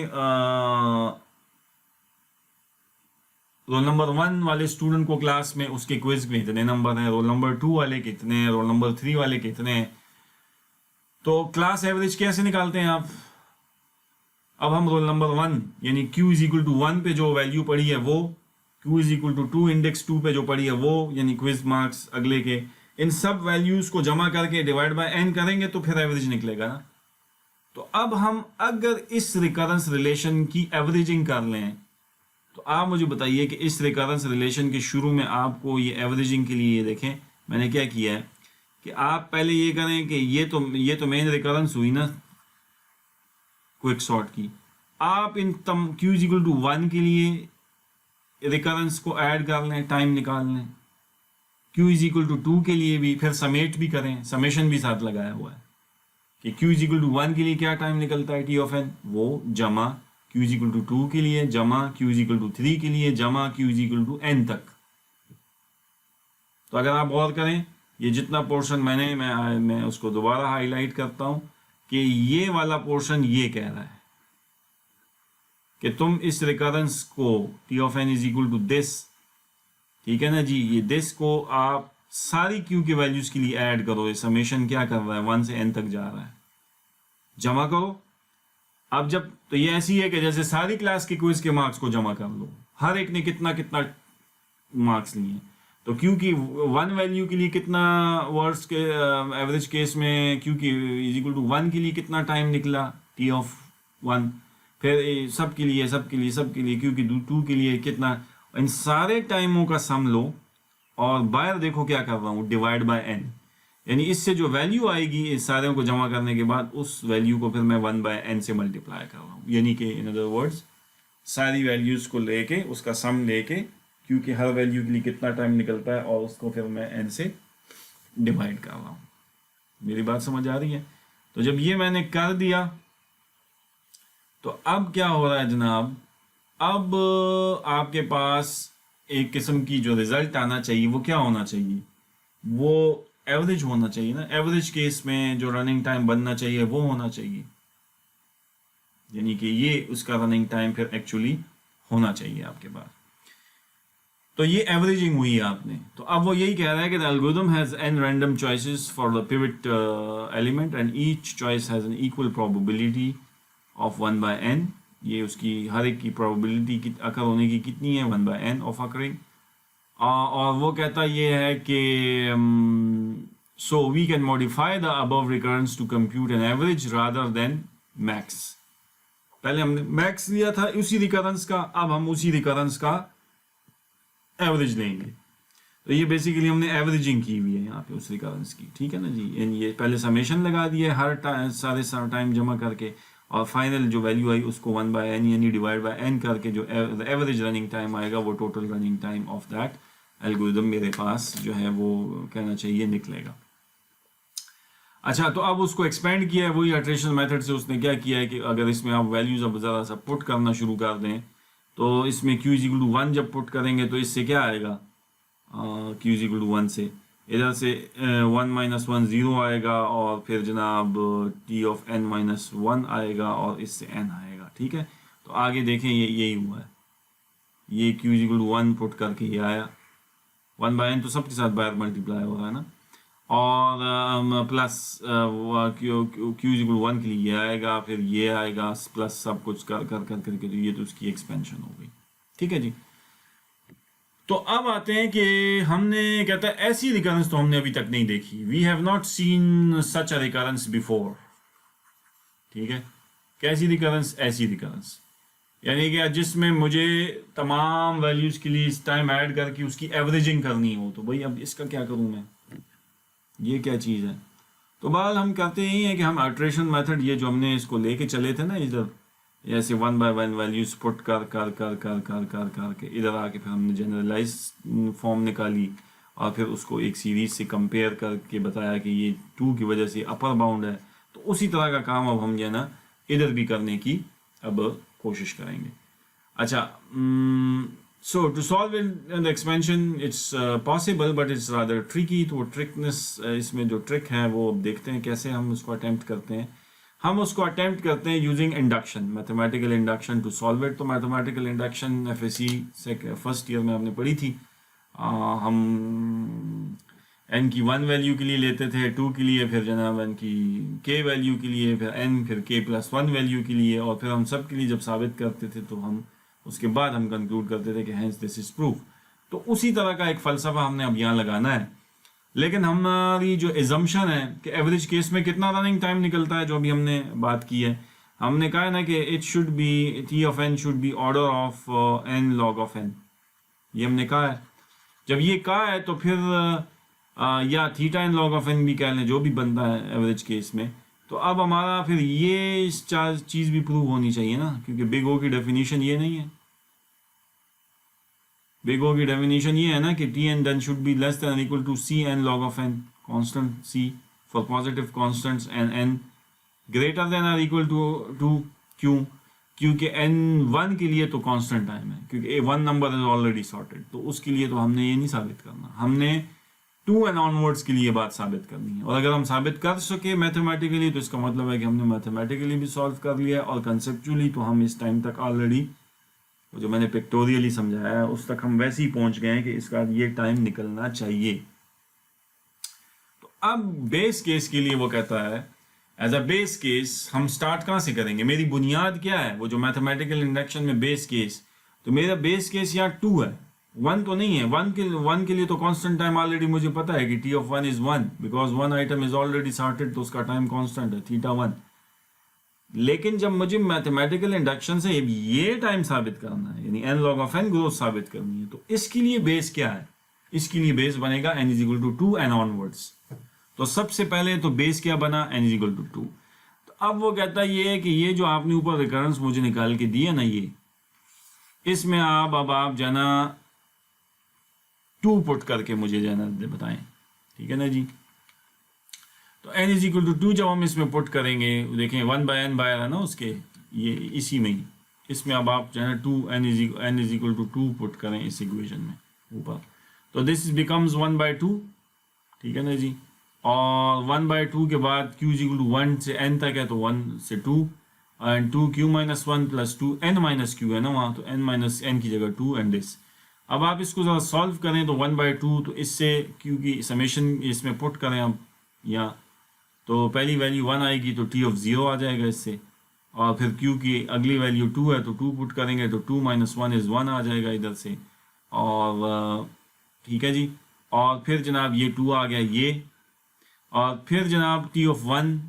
ये आप अगली वैल्यू पुट करेंगे तो इसकी, यानी q की 1 के लिए एक निकलेगा पोर्शन, और एक टी ऑफ जो है ना क्यू की टू वैल्यू के लिए एक पोर्शन के लिए निकलेगा, और ये टू दोनों के साथ होगा, ठीक है ना जी, क्योंकि दोनों के साथ ऐड होगा, ठीक है ना, पूरी उसके साथ। अच्छा, अब जब ये फाइनली हमने किया तो इससे इवेंचुअली क्या है, टी ऑफ जीरो भी मुझे पता है कि वन होता है, टी वो वन भी वन होता है, और ये टू भी है, तो two plus one plus three plus four, और फोर यहाँ से आए तो eight, eight divide by two is four. तो मेरे पास running time T of two क्या निकला, बेसिकली फोर, ठीक है, टी ऑफ टू मेरे पास क्या निकला, फोर, ठीक है। अब हम जाते हैं इसको बेस केस को ज़रा सा आगे लेके चलते हैं कि अगर आप कह रहे हैं कि T of n should be, यानी इसको मैं कलर को ज़रा सा क्लियर कर दूं, अगर आप कहते हैं कि T of n should be less than equal to C N log of N, तो फिर ये भी साबित होना चाहिए कि T of two should be less than और equal to c two log of two, जो कि ये बात यहाँ करता है, ठीक है। इन अदर वर्ड्स फिर क्या साबित भी होना चाहिए, क्योंकि टी ऑफ टू की वैल्यू आपने फोर निकाली है तो वो उसने यहाँ पुट कर दी, पिछली स्लाइड पे ये जो टी ऑफ टी फोर आपने निकाला है, और four should be less than equal to c two log of two, तो two into log of two से वैल्यू जो भी आती है उसको फोर को उससे डिवाइड किया तो सी शुड बी ग्रेटर देन और इक्वल टू 2.88 रफली निकलेगा, विच इज पॉजिटिव,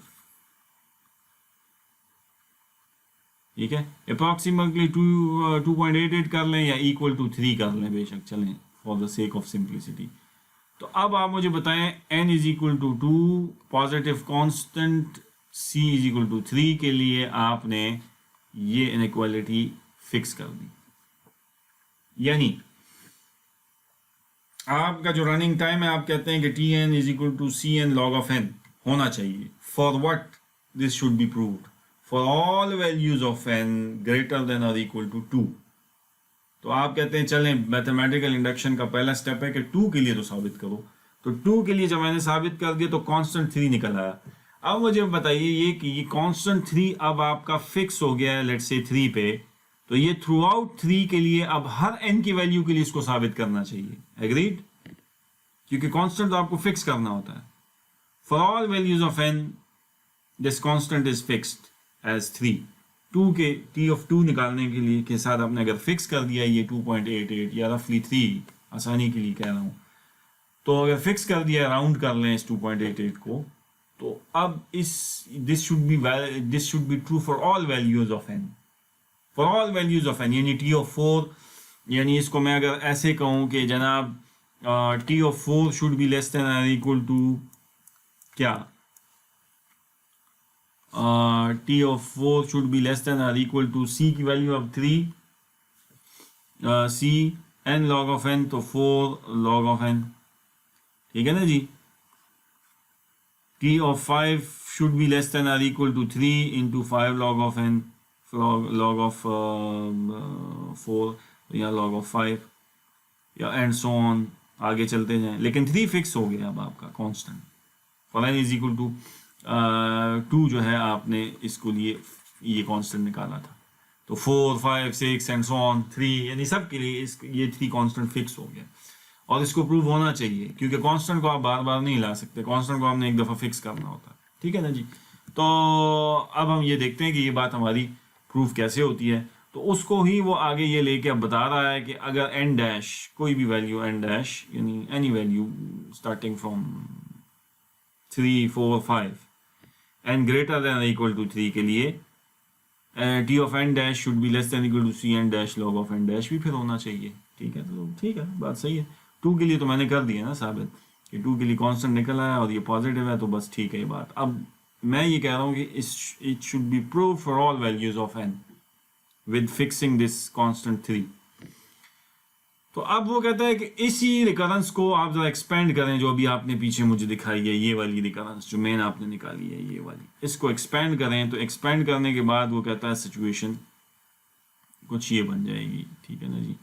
यानी ये देखें, ये वही रिकरेंस मैंने दोबारा आपके सामने लिख दी है जो हमने वो एक्चुअली लिखी थी कि T of n should be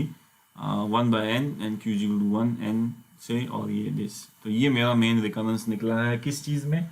quick sort के एवरेज केस एनालिसिस में। तो अब ये कुछ भी नहीं किया इसने इसने इसको डिस्ट्रीब्यूट कर दिया है, यानी इसको ब्रैकेट को खोलें आप इसको, तो इसने ये समेशन चूंकि ये अप्लाई ब्रैकेट इधर है इन दोनों पे होगी,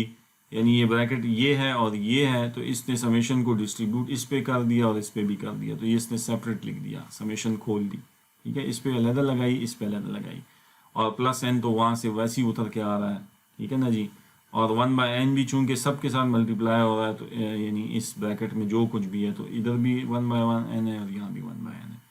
अच्छा, तो ए से एक टर्म ये निकली और एक टर्म ये निकली,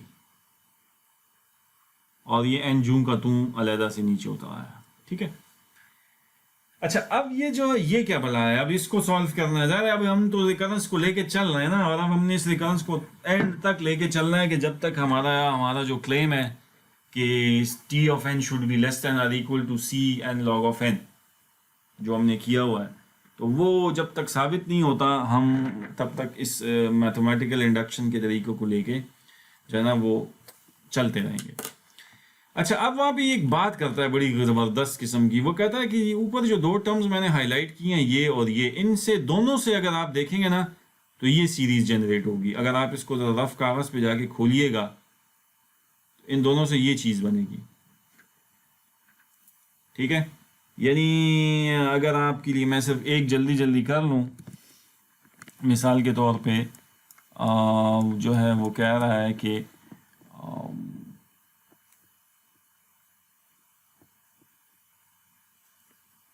Q is equal to summation Q is equal to 1 से लेके n तक, और क्या है T of Q minus 1, T of Q minus 1। तो अब अगर आप देखें इसमें पुट करें Q1 तो इससे निकलेगा T of 1, Q1 पुट करेंगे तो 1 minus 1 is 0 प्लस Q की 2 की वैल्यू के लिए T of क्या निकलेगा 1 प्लस चलते जाएं, और Q की आखिरी n वैल्यू के लिए निकलेगा T ऑफ n माइनस 1 निकलेगा ये सीरीज। तो ये यही है ना जो मैंने ये लिखी है, और इससे भी आप देखें इससे भी यही निकलेगा। बारी बात समझ आ रही है, इससे भी यही निकलेगा। तो अब अगर मैं इस हिस्से को आपका x कह दूं तो फिर ये वाला हिस्सा भी x है,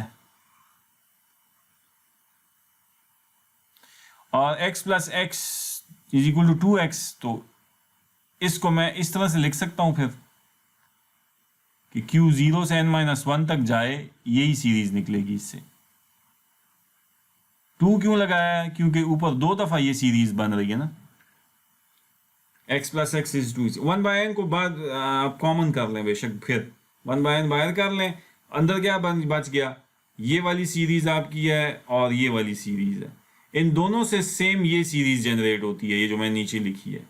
आप इसको कर लीजिए, एक तो मैंने कर दी ये वाली, आप दूसरी को भी जाके खोल लें, यही बनेगी। तो मैथ्स में x प्लस एक्स किसके बराबर होता है 2x के, तो मैंने इसके और इन दोनों की जगह x प्लस एक्स की जगह 2x, और x क्या है बेसिकली वो 0 से लेके n-1 तक की सीरीज है, जिसको इन अदर वर्ड्स मैं लिख सकता हूँ कि Q इज इक्वल टू 0 से इसने स्टार्ट किया है ये, और n-1 तक जाएगा T ऑफ Q जो कि यही सीरीज जनरेट करता है,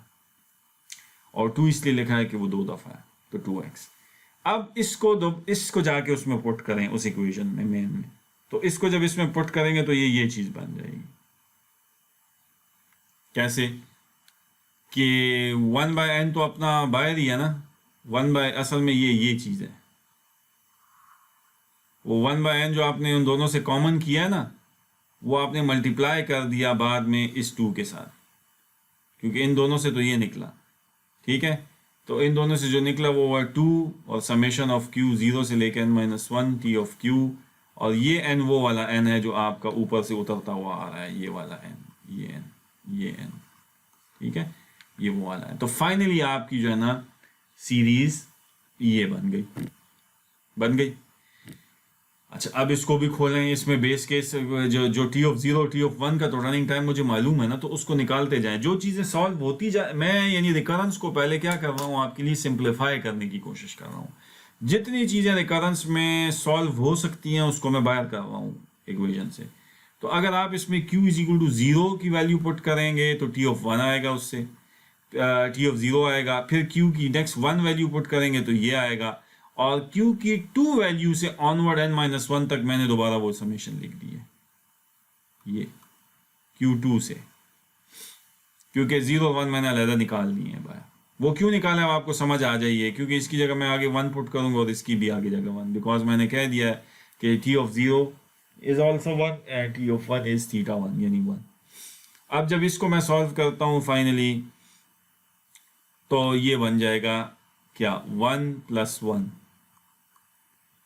और ये जो यहाँ पे t ऑफ q है इसकी जगह मैं c Q log of q क्यों लिख रहा हूँ, क्योंकि मेरा कहता है इंडक्शन का हाइपोथेसिस क्या था जो आपने कहा था शुरू में कि t of n should be less than or equal to c n log of n आपने साबित करना है ना। तो इसका मतलब ये नहीं है कि t of q should also be less than or equal to C Q log of q, मतलब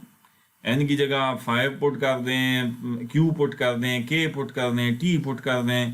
साबित होना चाहिए, क्योंकि मैं तो इसको साबित करने के लिए ये क्लेम लेके सारा चल रहा हूँ। तो मेरा इंडक्शन का हाइपोथेसिस अब मैं उसमें फुट कर रहा हूँ उसमें, तो मैंने ये जो है ना ये दोनों सेपरेट कर दी, इसकी जगह ये 2/n, ये देखें 2/n अपनी जगह है, ये अपनी जगह है, ये अपनी जगह है, ये अपनी जगह है, ठीक है ना ऐसी, और प्लस n अपनी जगह है। और अब मैंने ये किया कि इन दोनों की वैल्यूज़ को 1 1 पुट कर दी और उसकी जगह मैंने अपना c Q log of q hypothesis put किया। अच्छा अब इसको ज़रा देखें, यहाँ से 2 + 2 = 4 आएगा, और ना सॉरी 1 + 1 = 2 आएगा, और 2 × 2 4 आएगा, तो इससे 4/n की एक टर्म निकलेगी, वो ये है, n वाली टर्म वो ये है, और बाकी ये सब को जो है ना ये निकलेगा आपका इधर से, कि जब इस सब के साथ आपका 2/n मल्टीप्लाई होगा, तो 2/n और c ये आपने कांस्टेंट है बाहर निकाल दिया, क्योंकि इस पर भी समेशन नहीं लगती, तो ये आपकी बाहर आ गई।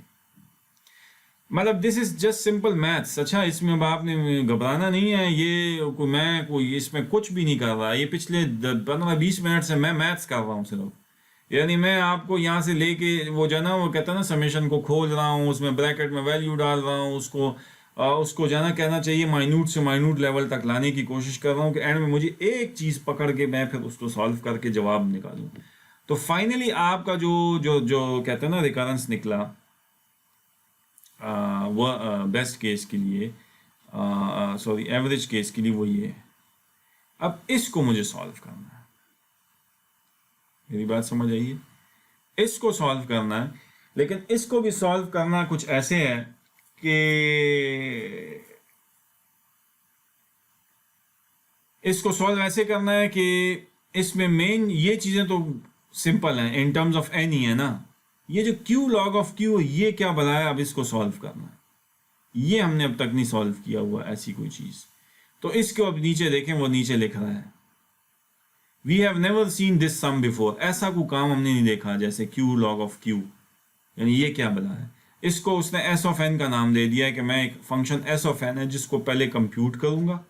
आगे मैं बताता हूँ वो कैसे होता है, और उसकी वैल्यू जो आएगी उसको मैं यहाँ पुट इन करूंगा इस इक्वेशन में, तो टोटल रनिंग टाइम मेरा निकल आएगा,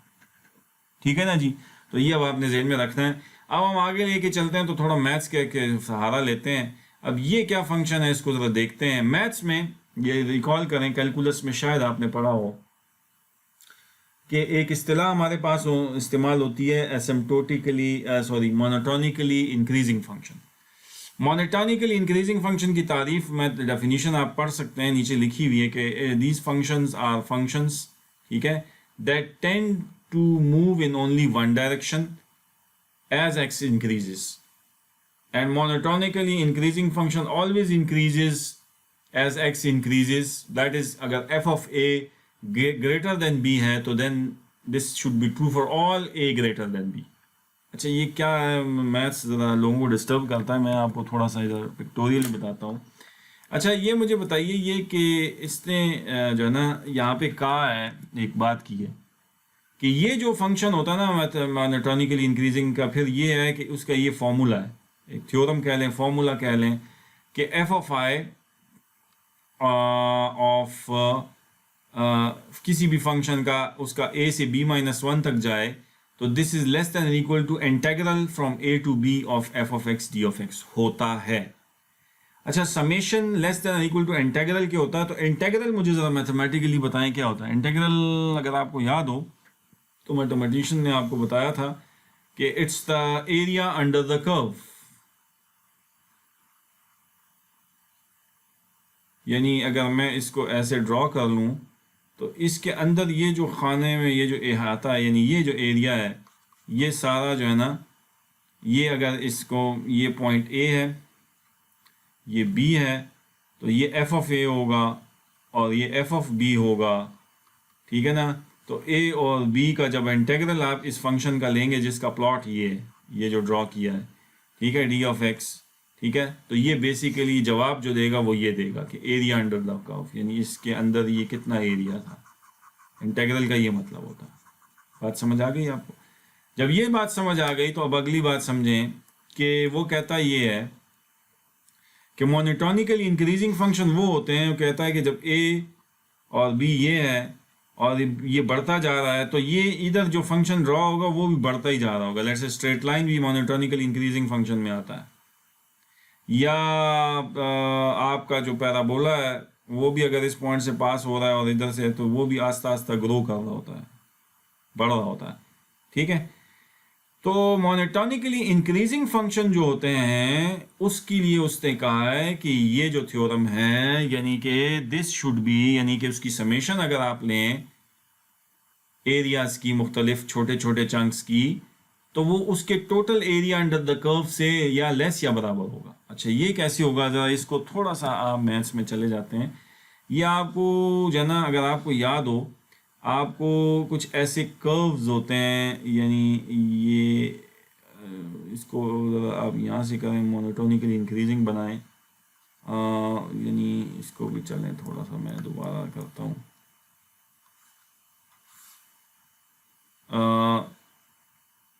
मिसाल पैराबोला है या कोई और फंक्शन भी हो सकता है और ये ऐसे ग्रो हो रहा है। तो अब अगर इस पॉइंट से लेके इस पॉइंट तक कोई आपसे कहे कि मुझे एरिया बता, इंटीग्रल निकाल के दो, तो एरिया अंडर द कर्व निकालेंगे आप। तो एरिया अंडर द कर्व निकालने के लिए एक तरीका तो ये कि आपको ये फंक्शन मालूम हो कि ये फंक्शन क्या है। तो मुझे तो अगर मालूम है कि ये पैराबोला है तो फिर तो ठीक है, मैं सिंपली ए से B of parabola X square D X निकाल लूँगा। लेकिन अगर मुझे मालूम नहीं है तो फिर उसके लिए मुझे क्या करने पड़ते हैं? मैथमेटिशियंस क्या करते हैं, आपने पढ़ा होगा शायद, कि वो इसको छोटे छोटे चंक्स में तकसीम करता है ऐसे, ठीक है। और चूंकि ये कर्व है तो फिर इसका ये पॉइंट से लेके ये पॉइंट, ये पॉइंट, ये पॉइंट, ये पॉइंट, ये पॉइंट और ये पॉइंट ड्रॉ करता है, और फिर ये छोटे छोटे रेक्टेंगल्स बन जाते हैं। ये एक रेक्टेंगल है कि इसका एरिया कैसे निकालेगा? This into this, X into Y, इसका एक्स इंटू वाई ये निकलेगा, इसका एक्स इंटू वाई ऐसे निकाल के वो इसका एरिया निकाल लेगा इसका, और इनके सारे के एरियाज को समेट कर देगा, सम करेगा, समेशन लगा देगा। लेकिन ये actual area under the curve, यानी जो कर्व यहाँ से शुरू हुआ उससे लेस या इक्वल इसलिए होगा एक्चुअल से, क्योंकि आपने ये वाला एरिया जो है ना, ये देखें, ये मिस कर दिया, ये छोटा थोड़ा थोड़ा सा ये एरिया मिस हो जाता है, जो कर्व और आपने जो रेक्टेंगल बनाई है इसके दरमियान में ये जो थोड़ा सा पोर्शन होता है, दिस इज ऑलवेज मिस्ड, ठीक है। तो जाहिर बात है इन डब्बों का जो एरिया निकलेगा, इन डब्बों का एरिया का अगर आप सम कर लेंगे इन सब को आपस में, तो इसमें ये वाला, ये जो मैंने ब्लैक कर दिया, ये खाता, ये वाले पोर्शन मिस हो जाएंगे। लिहाजा जो actual area under the curve है, जिसमें ये ब्लैक वाला एरिया भी शामिल है, नेचुरली वो एरिया जो होगा उससे ये वाला एरिया लेस होगा या बराबर ही होगा, कम निकलेगा ये समेशन, जब क्योंकि समेशन तो डब्बों की हो रही है, सिर्फ इस पोर्शन की नहीं हो रही, ठीक है। तो लेस तो आपको समझ आ गई। आप कहेंगे सर ये बराबर कब होगा? बराबर देखें उस सूरत में होगा कि अगर आपका एक फंक्शन है, लेट्स से स्ट्रेट लाइन है,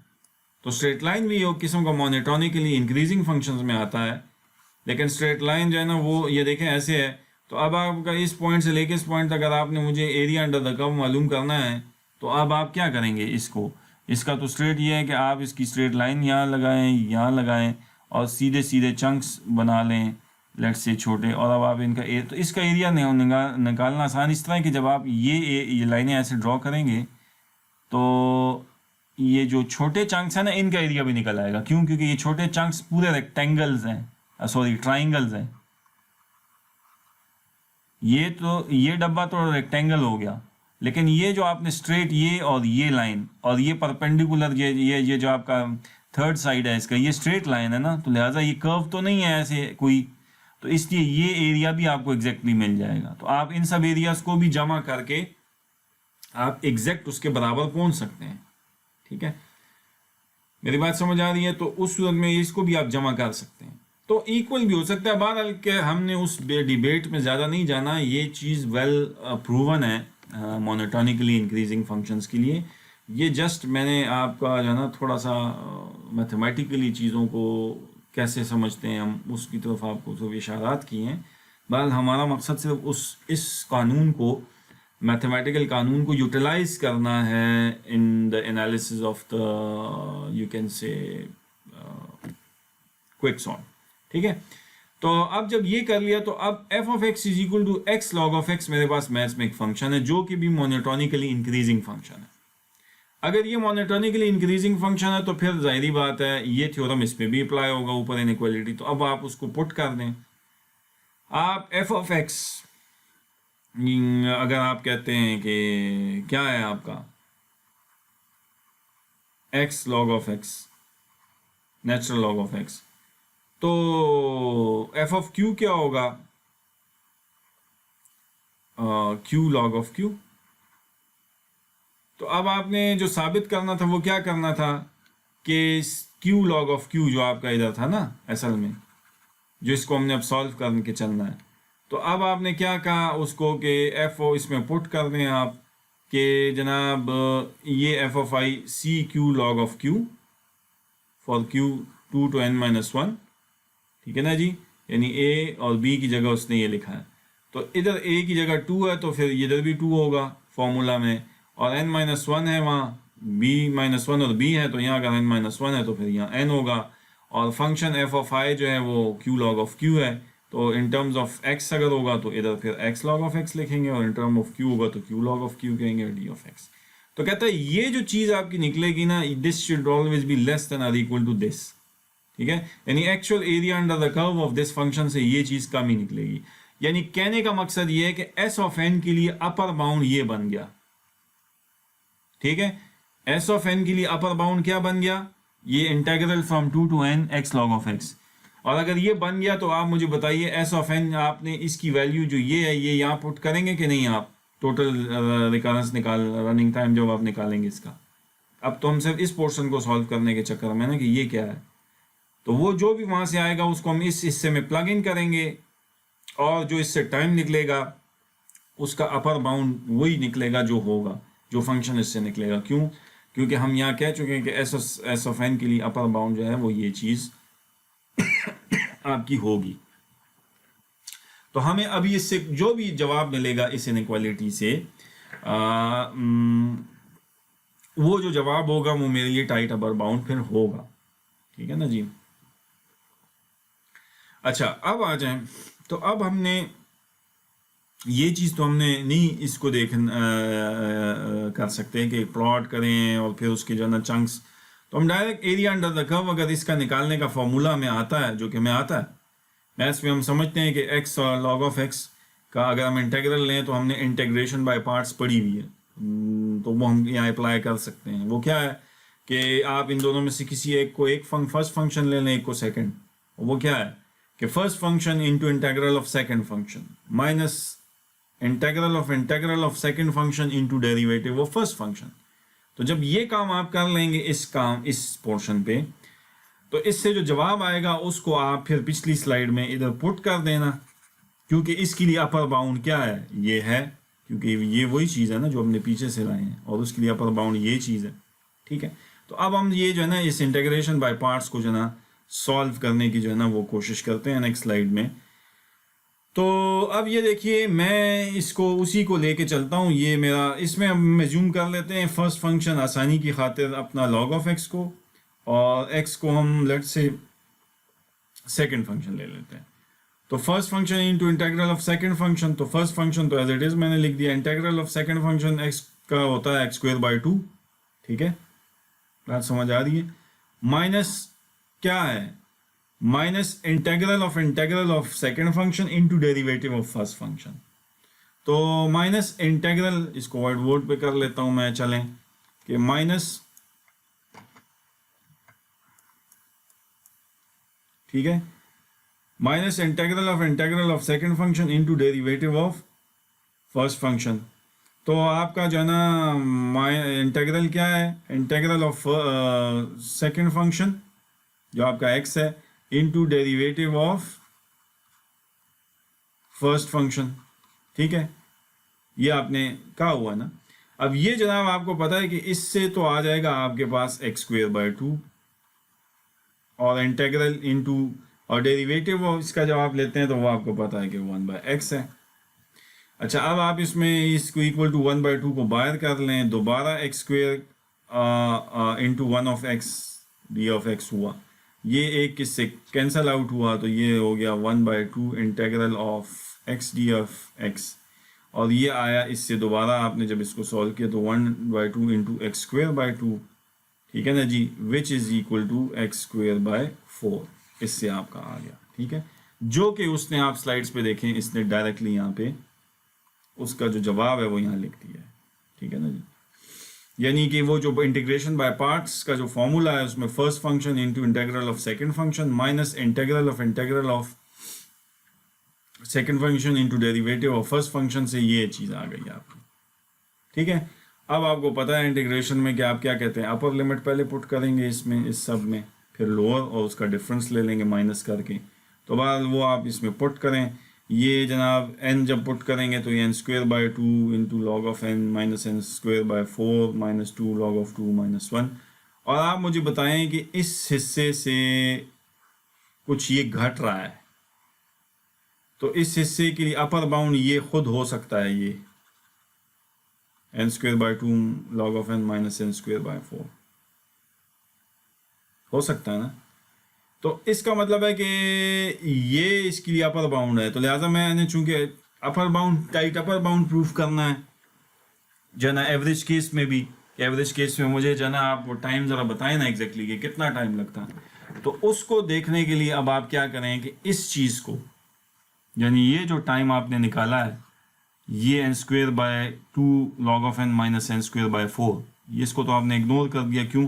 क्योंकि इस ये कुछ घट रहा है उससे, तो ये इसके लिए अपर, इसके लिए ये फिर अपर बाउंड बन सकता है। जब इसके लिए ये अपर बाउंड बन सकता है तो आप इसको जनाब इसकी जगह आप ये वैल्यू पुट कर दें, तो ये CQ log of Q को हम जनाब लिख सकते हैं n²/2 log of n minus n²/4, जो कि पीछे हमने ये कहा है। यानी इस लेस देन और इक्वल टू इसको आपने सॉल्व करके क्या निकाल लिया, ये इस वैल्यू को जाके आप इधर इसकी जगह पुट इन कर सकते हैं, क्योंकि इसके लिए वो अपर बाउंड है। और ये चीज़ s ऑफ n जो है ना, ये हमने कहा था कि पिछली स्लाइड में कि ये निकाल के हम इसमें पुट करेंगे। तो अब फाइनली बात आपकी क्या हुई कि आपने इस इक्वेशन में t of n is equal to 2c/n में इस जगह पे आपने क्या पुट करना है, जो आपने अभी यहाँ पे निकाला है, और वो क्या निकाला है ये, ठीक है। इसको वहाँ पुट करेंगे तो इससे इक्वेशन बन जाएगी क्या, उसको थोड़ा सा मैं वाइट बोर्ड पे ले जाता हूँ, इसको लिख देता हूँ पहले, तो आपको थोड़ी सी आसानी हो जाएगी समझने में मज़ीद कि वो क्या है। कि t ऑफ n आपने कह दिया और टोटल क्या है, ये 2c/n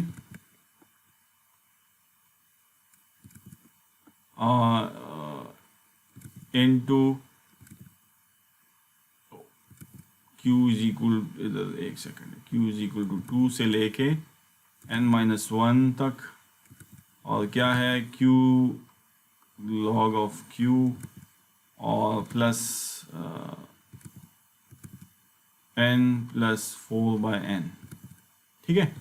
ये आपका टोटल रिकरेंस निकला था एवरेज केस में क्विक सॉर्ट का। अब आपने इसकी को इसको साबित कर दिया है क्या, 2c/n, और इसकी जगह मैं अब लिख देता हूँ क्या चीज़ जो अभी आपने आगे ये साबित किया, वो क्या कि दिस, इसके लिए अपर बाउंड ये है, और ये आपने किसके लिए किया था, ये आपने इस काम के लिए साबित किया था कि इससे ये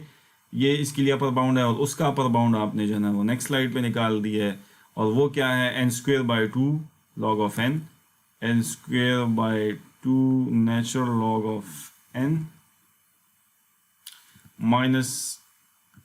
एन स्क्वेयर बाय 4, और ये चीज़ आप ऊपर से उतार लेंगे तो ये फाइनली आपका रिकरेंस रिलेशन इसका निकल आया। अब अगर आप गौर करें इसमें वो क्यू शू गायब हो गए आपके इस रिकरेंस में, अब सब कुछ इन टर्म्स ऑफ एन आ गया है आपके पास, ठीक। और ये आपने सारा जो है ना उस इंटीग्रेशन बाय पार्ट से जो है ना सॉल्व करके इसको निकाल के ये तो ये फाइनल लिखा है, लेकिन स्टिल अब ये में इससे कोई समझ नहीं आ रही कि इससे हम कैसे एन लॉग ऑफ एन या टाइम या जो भी हमने निकालना है वट एवर वो भी हमें जो है वो क्लियर इसमें नहीं होगा, ठीक है। तो अब इस चीज़ को उसने पुट किया इसी में, ये बिल्कुल वही इक्वेशन है जो अभी मैंने आपके वो वाइट बोर्ड पे लिखी हुई है, ज़रा गौर से ज़रा इसको ज़रा पढ़ें, ये वही चीज़ है, ठीक है। यहाँ पे जो है 2c बाई एन, तो ये देखें 2c डिवाइड बाई एन, फिर n square by 2 log of N, ये n square by 2 log of n, फिर minus N square by 4 minus N square by 4 plus n plus 4 by n, ये चीज़ें आपके पास आ गई, ठीक है। अब मैं वाइट बोर्ड पे के बजाय अदर आता हूँ स्लाइड्स पे। अब ये मैं कुछ भी नहीं कर रहा, इसको मैंने सॉल्व किया है, मैथ्स है, बस सिंपली इसको ब्रैकेटों को खोलें तोड़ें, ये वो जो है आपका ये मल्टीप्लिकेशन है स्ट्रेट, और ये सब जब आप कर लेंगे तो इससे फाइनल आया ये रिकरेंस। अच्छा, मुझे ये बताइए कि ये सारा रिकरेंस मैथमेटिकल इंडक्शन में आपने n is equal to greater than और इक्वल टू 3 के लिए किए ना, n इज इक्वल टू 2 के लिए तो आप मुझे बताएं ना, ये आप पहले साबित कर चुके हैं, q इज इक्वल टू 2 के लिए, और कांस्टेंट c निकाल लिया था आपने स्लाइड पे 3। अब आपने कहा था कि हम इंडक्टिव स्टेप में ये देखें n इज इक्वल टू 3 के लिए आपने कहा था अब हम करेंगे, तो ये n is equal to 3 and onwards यानी ग्रेटर देन और इक्वल टू 3 के लिए आपने मुझे ये रिकरेंस निकाल के दिया है क्विक सॉर्ट का एवरेज केस में। अच्छा, इसमें अब c की वैल्यू भी फिक्स कर दें, c की वैल्यू आपने डाली हुई थी, ठीक है, तो वो भी इसमें डाल देते हैं, ठीक है। लेकिन उससे डालने से पहले मुझे बताइए कि ये आपने इसको अपनी आपकी सपोजिशन क्या थी कि T of N mathematical supposition क्या थी, हाइपोथेसिस क्या था कि this should be less than equal to C Q log of Q. ये देखें ना, सी 2 लॉग ऑफ 2, तो q की जगह C Q log of q यहाँ आपने पुट किया था, देखें T Q is equal C Q log of q। तो अब मुझे बताइए ये कि ये आप इधर जो आपने फाइनल टाइम निकालना है, this should be less than or equal to C N log of N, ये भी फिर साबित होना चाहिए। अगर ये साबित हो जाता है तो मैं फिर ये कहूँगा ना कि the T of N is equal to order of N log of N. ये तो तब मैं कहूँगा ना जब आप मुझे ये जो रिकरेंस आपने निकाला है, ये वैल्यूज लाए हैं, इसको समहाउ इससे इस अपर बाउंड से लेस साबित कर दें या बराबर, तो तब मैं मानूंगा कि आपका ये सारा मैथमेटिकल प्रूफ जस्टिफाइड है। और अगर आप एंड तक चले गए और आपने मुझे ये इस अपर बाउंड से इसको लेस साबित नहीं कर सके या बराबर, इसका मतलब है कि फिर आप का मैथमेटिकल इंडक्शन में जो आपने जो हाइपोथेसिस जो क्लेम किया था, you couldn't solve it mathematically, conceptually जो भी है, लेकिन मैथमेटिकली नहीं कर सके आप। लिहाजा अब हमें ये साबित करना है कि जो मेरा ये जो है इनइक्वालिटी है, this should be less than और इक्वल टू दिस। मेरी बात समझ आ रही है? अच्छा, ये कैसे साबित होगा, इसको भी ज़रा मैं वाइट बोर्ड पे ज़रा एक्सप्लेन कर देता हूँ कि थोड़ा सा, और कि ये फाइनली आपका क्या बना, T of N is equal to क्या, c N log of n plus n into 1 minus C by 2 plus 4 by n, और मैं कहता हूँ कि this should be equal to C N log of n भी होना चाहिए, तब आप साबित।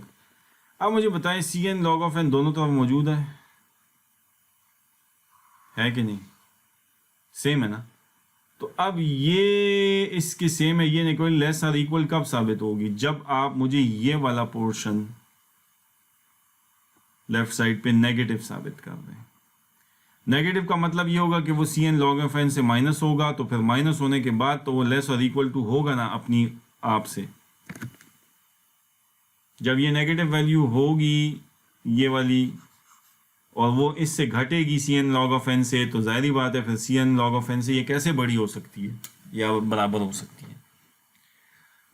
तो अब सारी डिबेट हमने ये करनी है कि आया मैं अपनी आपकी ये वाली जो चीज़ है, ये पोर्शन है, इसको मैं नेगेटिव साबित कर सकता हूँ कि नहीं। अगर कर सकता हूँ तो वेल एंड गुड, नहीं कर सकता तो इट मीन्स कि मेरा फिर प्रूफ सही नहीं है, यानी फिर मेरा ये क्लेम जो है ना मैथमेटिकली गलत साबित हो गया। बस अब आखिरी बात इसमें ये है सिर्फ, ठीक है ना जी। तो अब उसके ऊपर थोड़ी सी बात करते हैं और बस इसका टाइम जो है बस जल्दी से कंक्लूड करते हैं। तो अब वो कहता है कि if to finish off this proof we want all of this to be at most this. At most का मतलब है कि मैक्सिमम ये लिमिट होगी इसकी अपर, इससे ज़्यादा नहीं हो सकता। और फॉर दिस रीज़न हमें क्या करना पड़ेगा कि इस पोर्शन को नेगेटिव साबित करना होगा, लेस देन और इक्वल टू 0। ये जो मैंने कहा है आपको, ये पोर्शन ये आपको नेगेटिव साबित करना होगा। लेकिन वो कहते हैं इससे पहले कि इसको नेगेटिव साबित करें आप वो सी जो आपने याद करें n इज इक्वल टू 2 के लिए आपने सी जो है ना 3 जो साबित किया था कि नहीं किया था। तो आप इसको कहता है कि आप इसको जल्दी जल्दी जो है ना क्या करें, पुट करें इसमें, वो तो फिक्स करें ना, ठीक है। और हमने एक फैक्ट यूज़ करना है कि n greater than equal to 3 करना है। तो अब हम क्या कहते हैं कि वो कहता है कि इसमें हम n is equal 1 minus C by 2, वो इस ये जो है इसमें c is equal to 3 put करें तो इससे क्या बनेगा n 1 माइनस 3 बाई 2, ठीक है, n minus 3 by 2 plus 4 by n ऐसे होगा, ठीक है। अब उसने उसको क्या अगली स्लाइड में क्या किया है कि उसने इस पोर्शन को लेके उसको खोला है, n और 1 माइनस 3 बाई 2 c की वैल्यू 3 उसने पुट की है, ठीक है ना जी, ये वाली वैल्यू इसमें। और ये कहाँ से आया, ये हम बेसिकली इस चीज़ को नेगेटिव साबित करने के चक्कर में ये वाले पोर्शन को, ठीक है। तो 3 जब उसने पुट किया तो 1 माइनस 2 प्लस 4 बाई एन, जब प्लस 4 डिवाइडेड बाई एन किया तो इससे 1 माइनस 3 बाई 2 से n इंटू माइनस 1 बाई 2 आया। और इसको जब हमने सारा सॉल्व किया तो ये बेसिकली ये वैल्यू आई आ गई, ठीक है, for c is equal to 3। अब हमने n की क्या वैल्यू कौन सी इसमें पुट करनी है इसमें कि ये हमारा नेगेटिव साबित हो। हमने n is equal to greater than और इक्वल टू 3 के लिए साबित करना है। तो बेस केस क्या है मेरे इंडक्शन का 3, ठीक है। 2 के लिए तो हम किससे कांस्टेंट निकाल चुके थे और प्रूफ कर चुके थे। अब 3 जब इसमें पुट करूंगा इसी में ही, तो इससे आएगा 4 by 3 minus 3 by 2, and 4 by 3 minus 3 by 2 is minus 1 by 6, which is less than or equal to 0, which is negative. तो बेस केस 3 के लिए आपने जो सारा इंडक्शन का प्रूफ किया है, यानी 3 से शुरू ऑनवर्ड्स आपने के लिए प्रूफ किया था ना, तो हम क्या चलो पहले 3 के लिए तो भाई साहब बताओ ना, अगर 3 के लिए ये चीज़ नेगेटिव साबित होगी तो फिर 4 के लिए भी होगी। 5 वो आप जाके बाद में चेक करते रहें, फिर इसके लिए 4 के लिए भी 5 3 c is equal to 3 fix कर दें जो मैंने यहाँ तक किया है, ये c इधर यहाँ पे 3 फिक्स कर दें, ये निकाल दें। और अब इसमें n is equal to 3 put करें, 4 पुट करें, 5 पुट करें, तो वो कहता है कि ये क्या होगा, ये जनाब नेगेटिव ही आपके पास ये सारी वैल्यूज आएंगी। जब नेगेटिव आएंगी तो for the base from the basis we had c greater than और इक्वल टू 2.88 विच इज 3, हमने उसको राउंड ऑफ कर दिया था। And choosing this c is equal to 3 satisfies all the constraints. All the constraints का मतलब क्या है कि for all values of positive n starting from 3 and onwards, ठीक है, 2 के लिए हम कर चुके थे base case, and 3 and onwards, तो उस सब के लिए ये अगर साबित हो रहा है तो इसका मतलब है कि फिर दिस इनइक्वालिटी होल्ड्स ट्रू, यानी कि ये बात आपकी ट्रू है कि फिर जनाब ये वाला पोर्शन जो है ना ये हमेशा नेगेटिव आएगा for c is equal to 3 constant 3 fix करके, और n इज इक्वल टू भी 3 4 5 6 एंड ऑनवर्ड्स जितनी भी हो, उन सब के लिए अगर हम इसको लेके चलें तो ये चीज़ से हमेशा नेगेटिव आएगी, वैल्यू आएगी। नेगेटिव का मतलब ये है कि फिर इससे ये घटेगी तो ये घटेगी तो ये फिर इससे लेस ही रहेगा। अपने आप से ही, क्योंकि ये वैल्यू तो दोनों जगहों पर सेम है ना, C N log of N,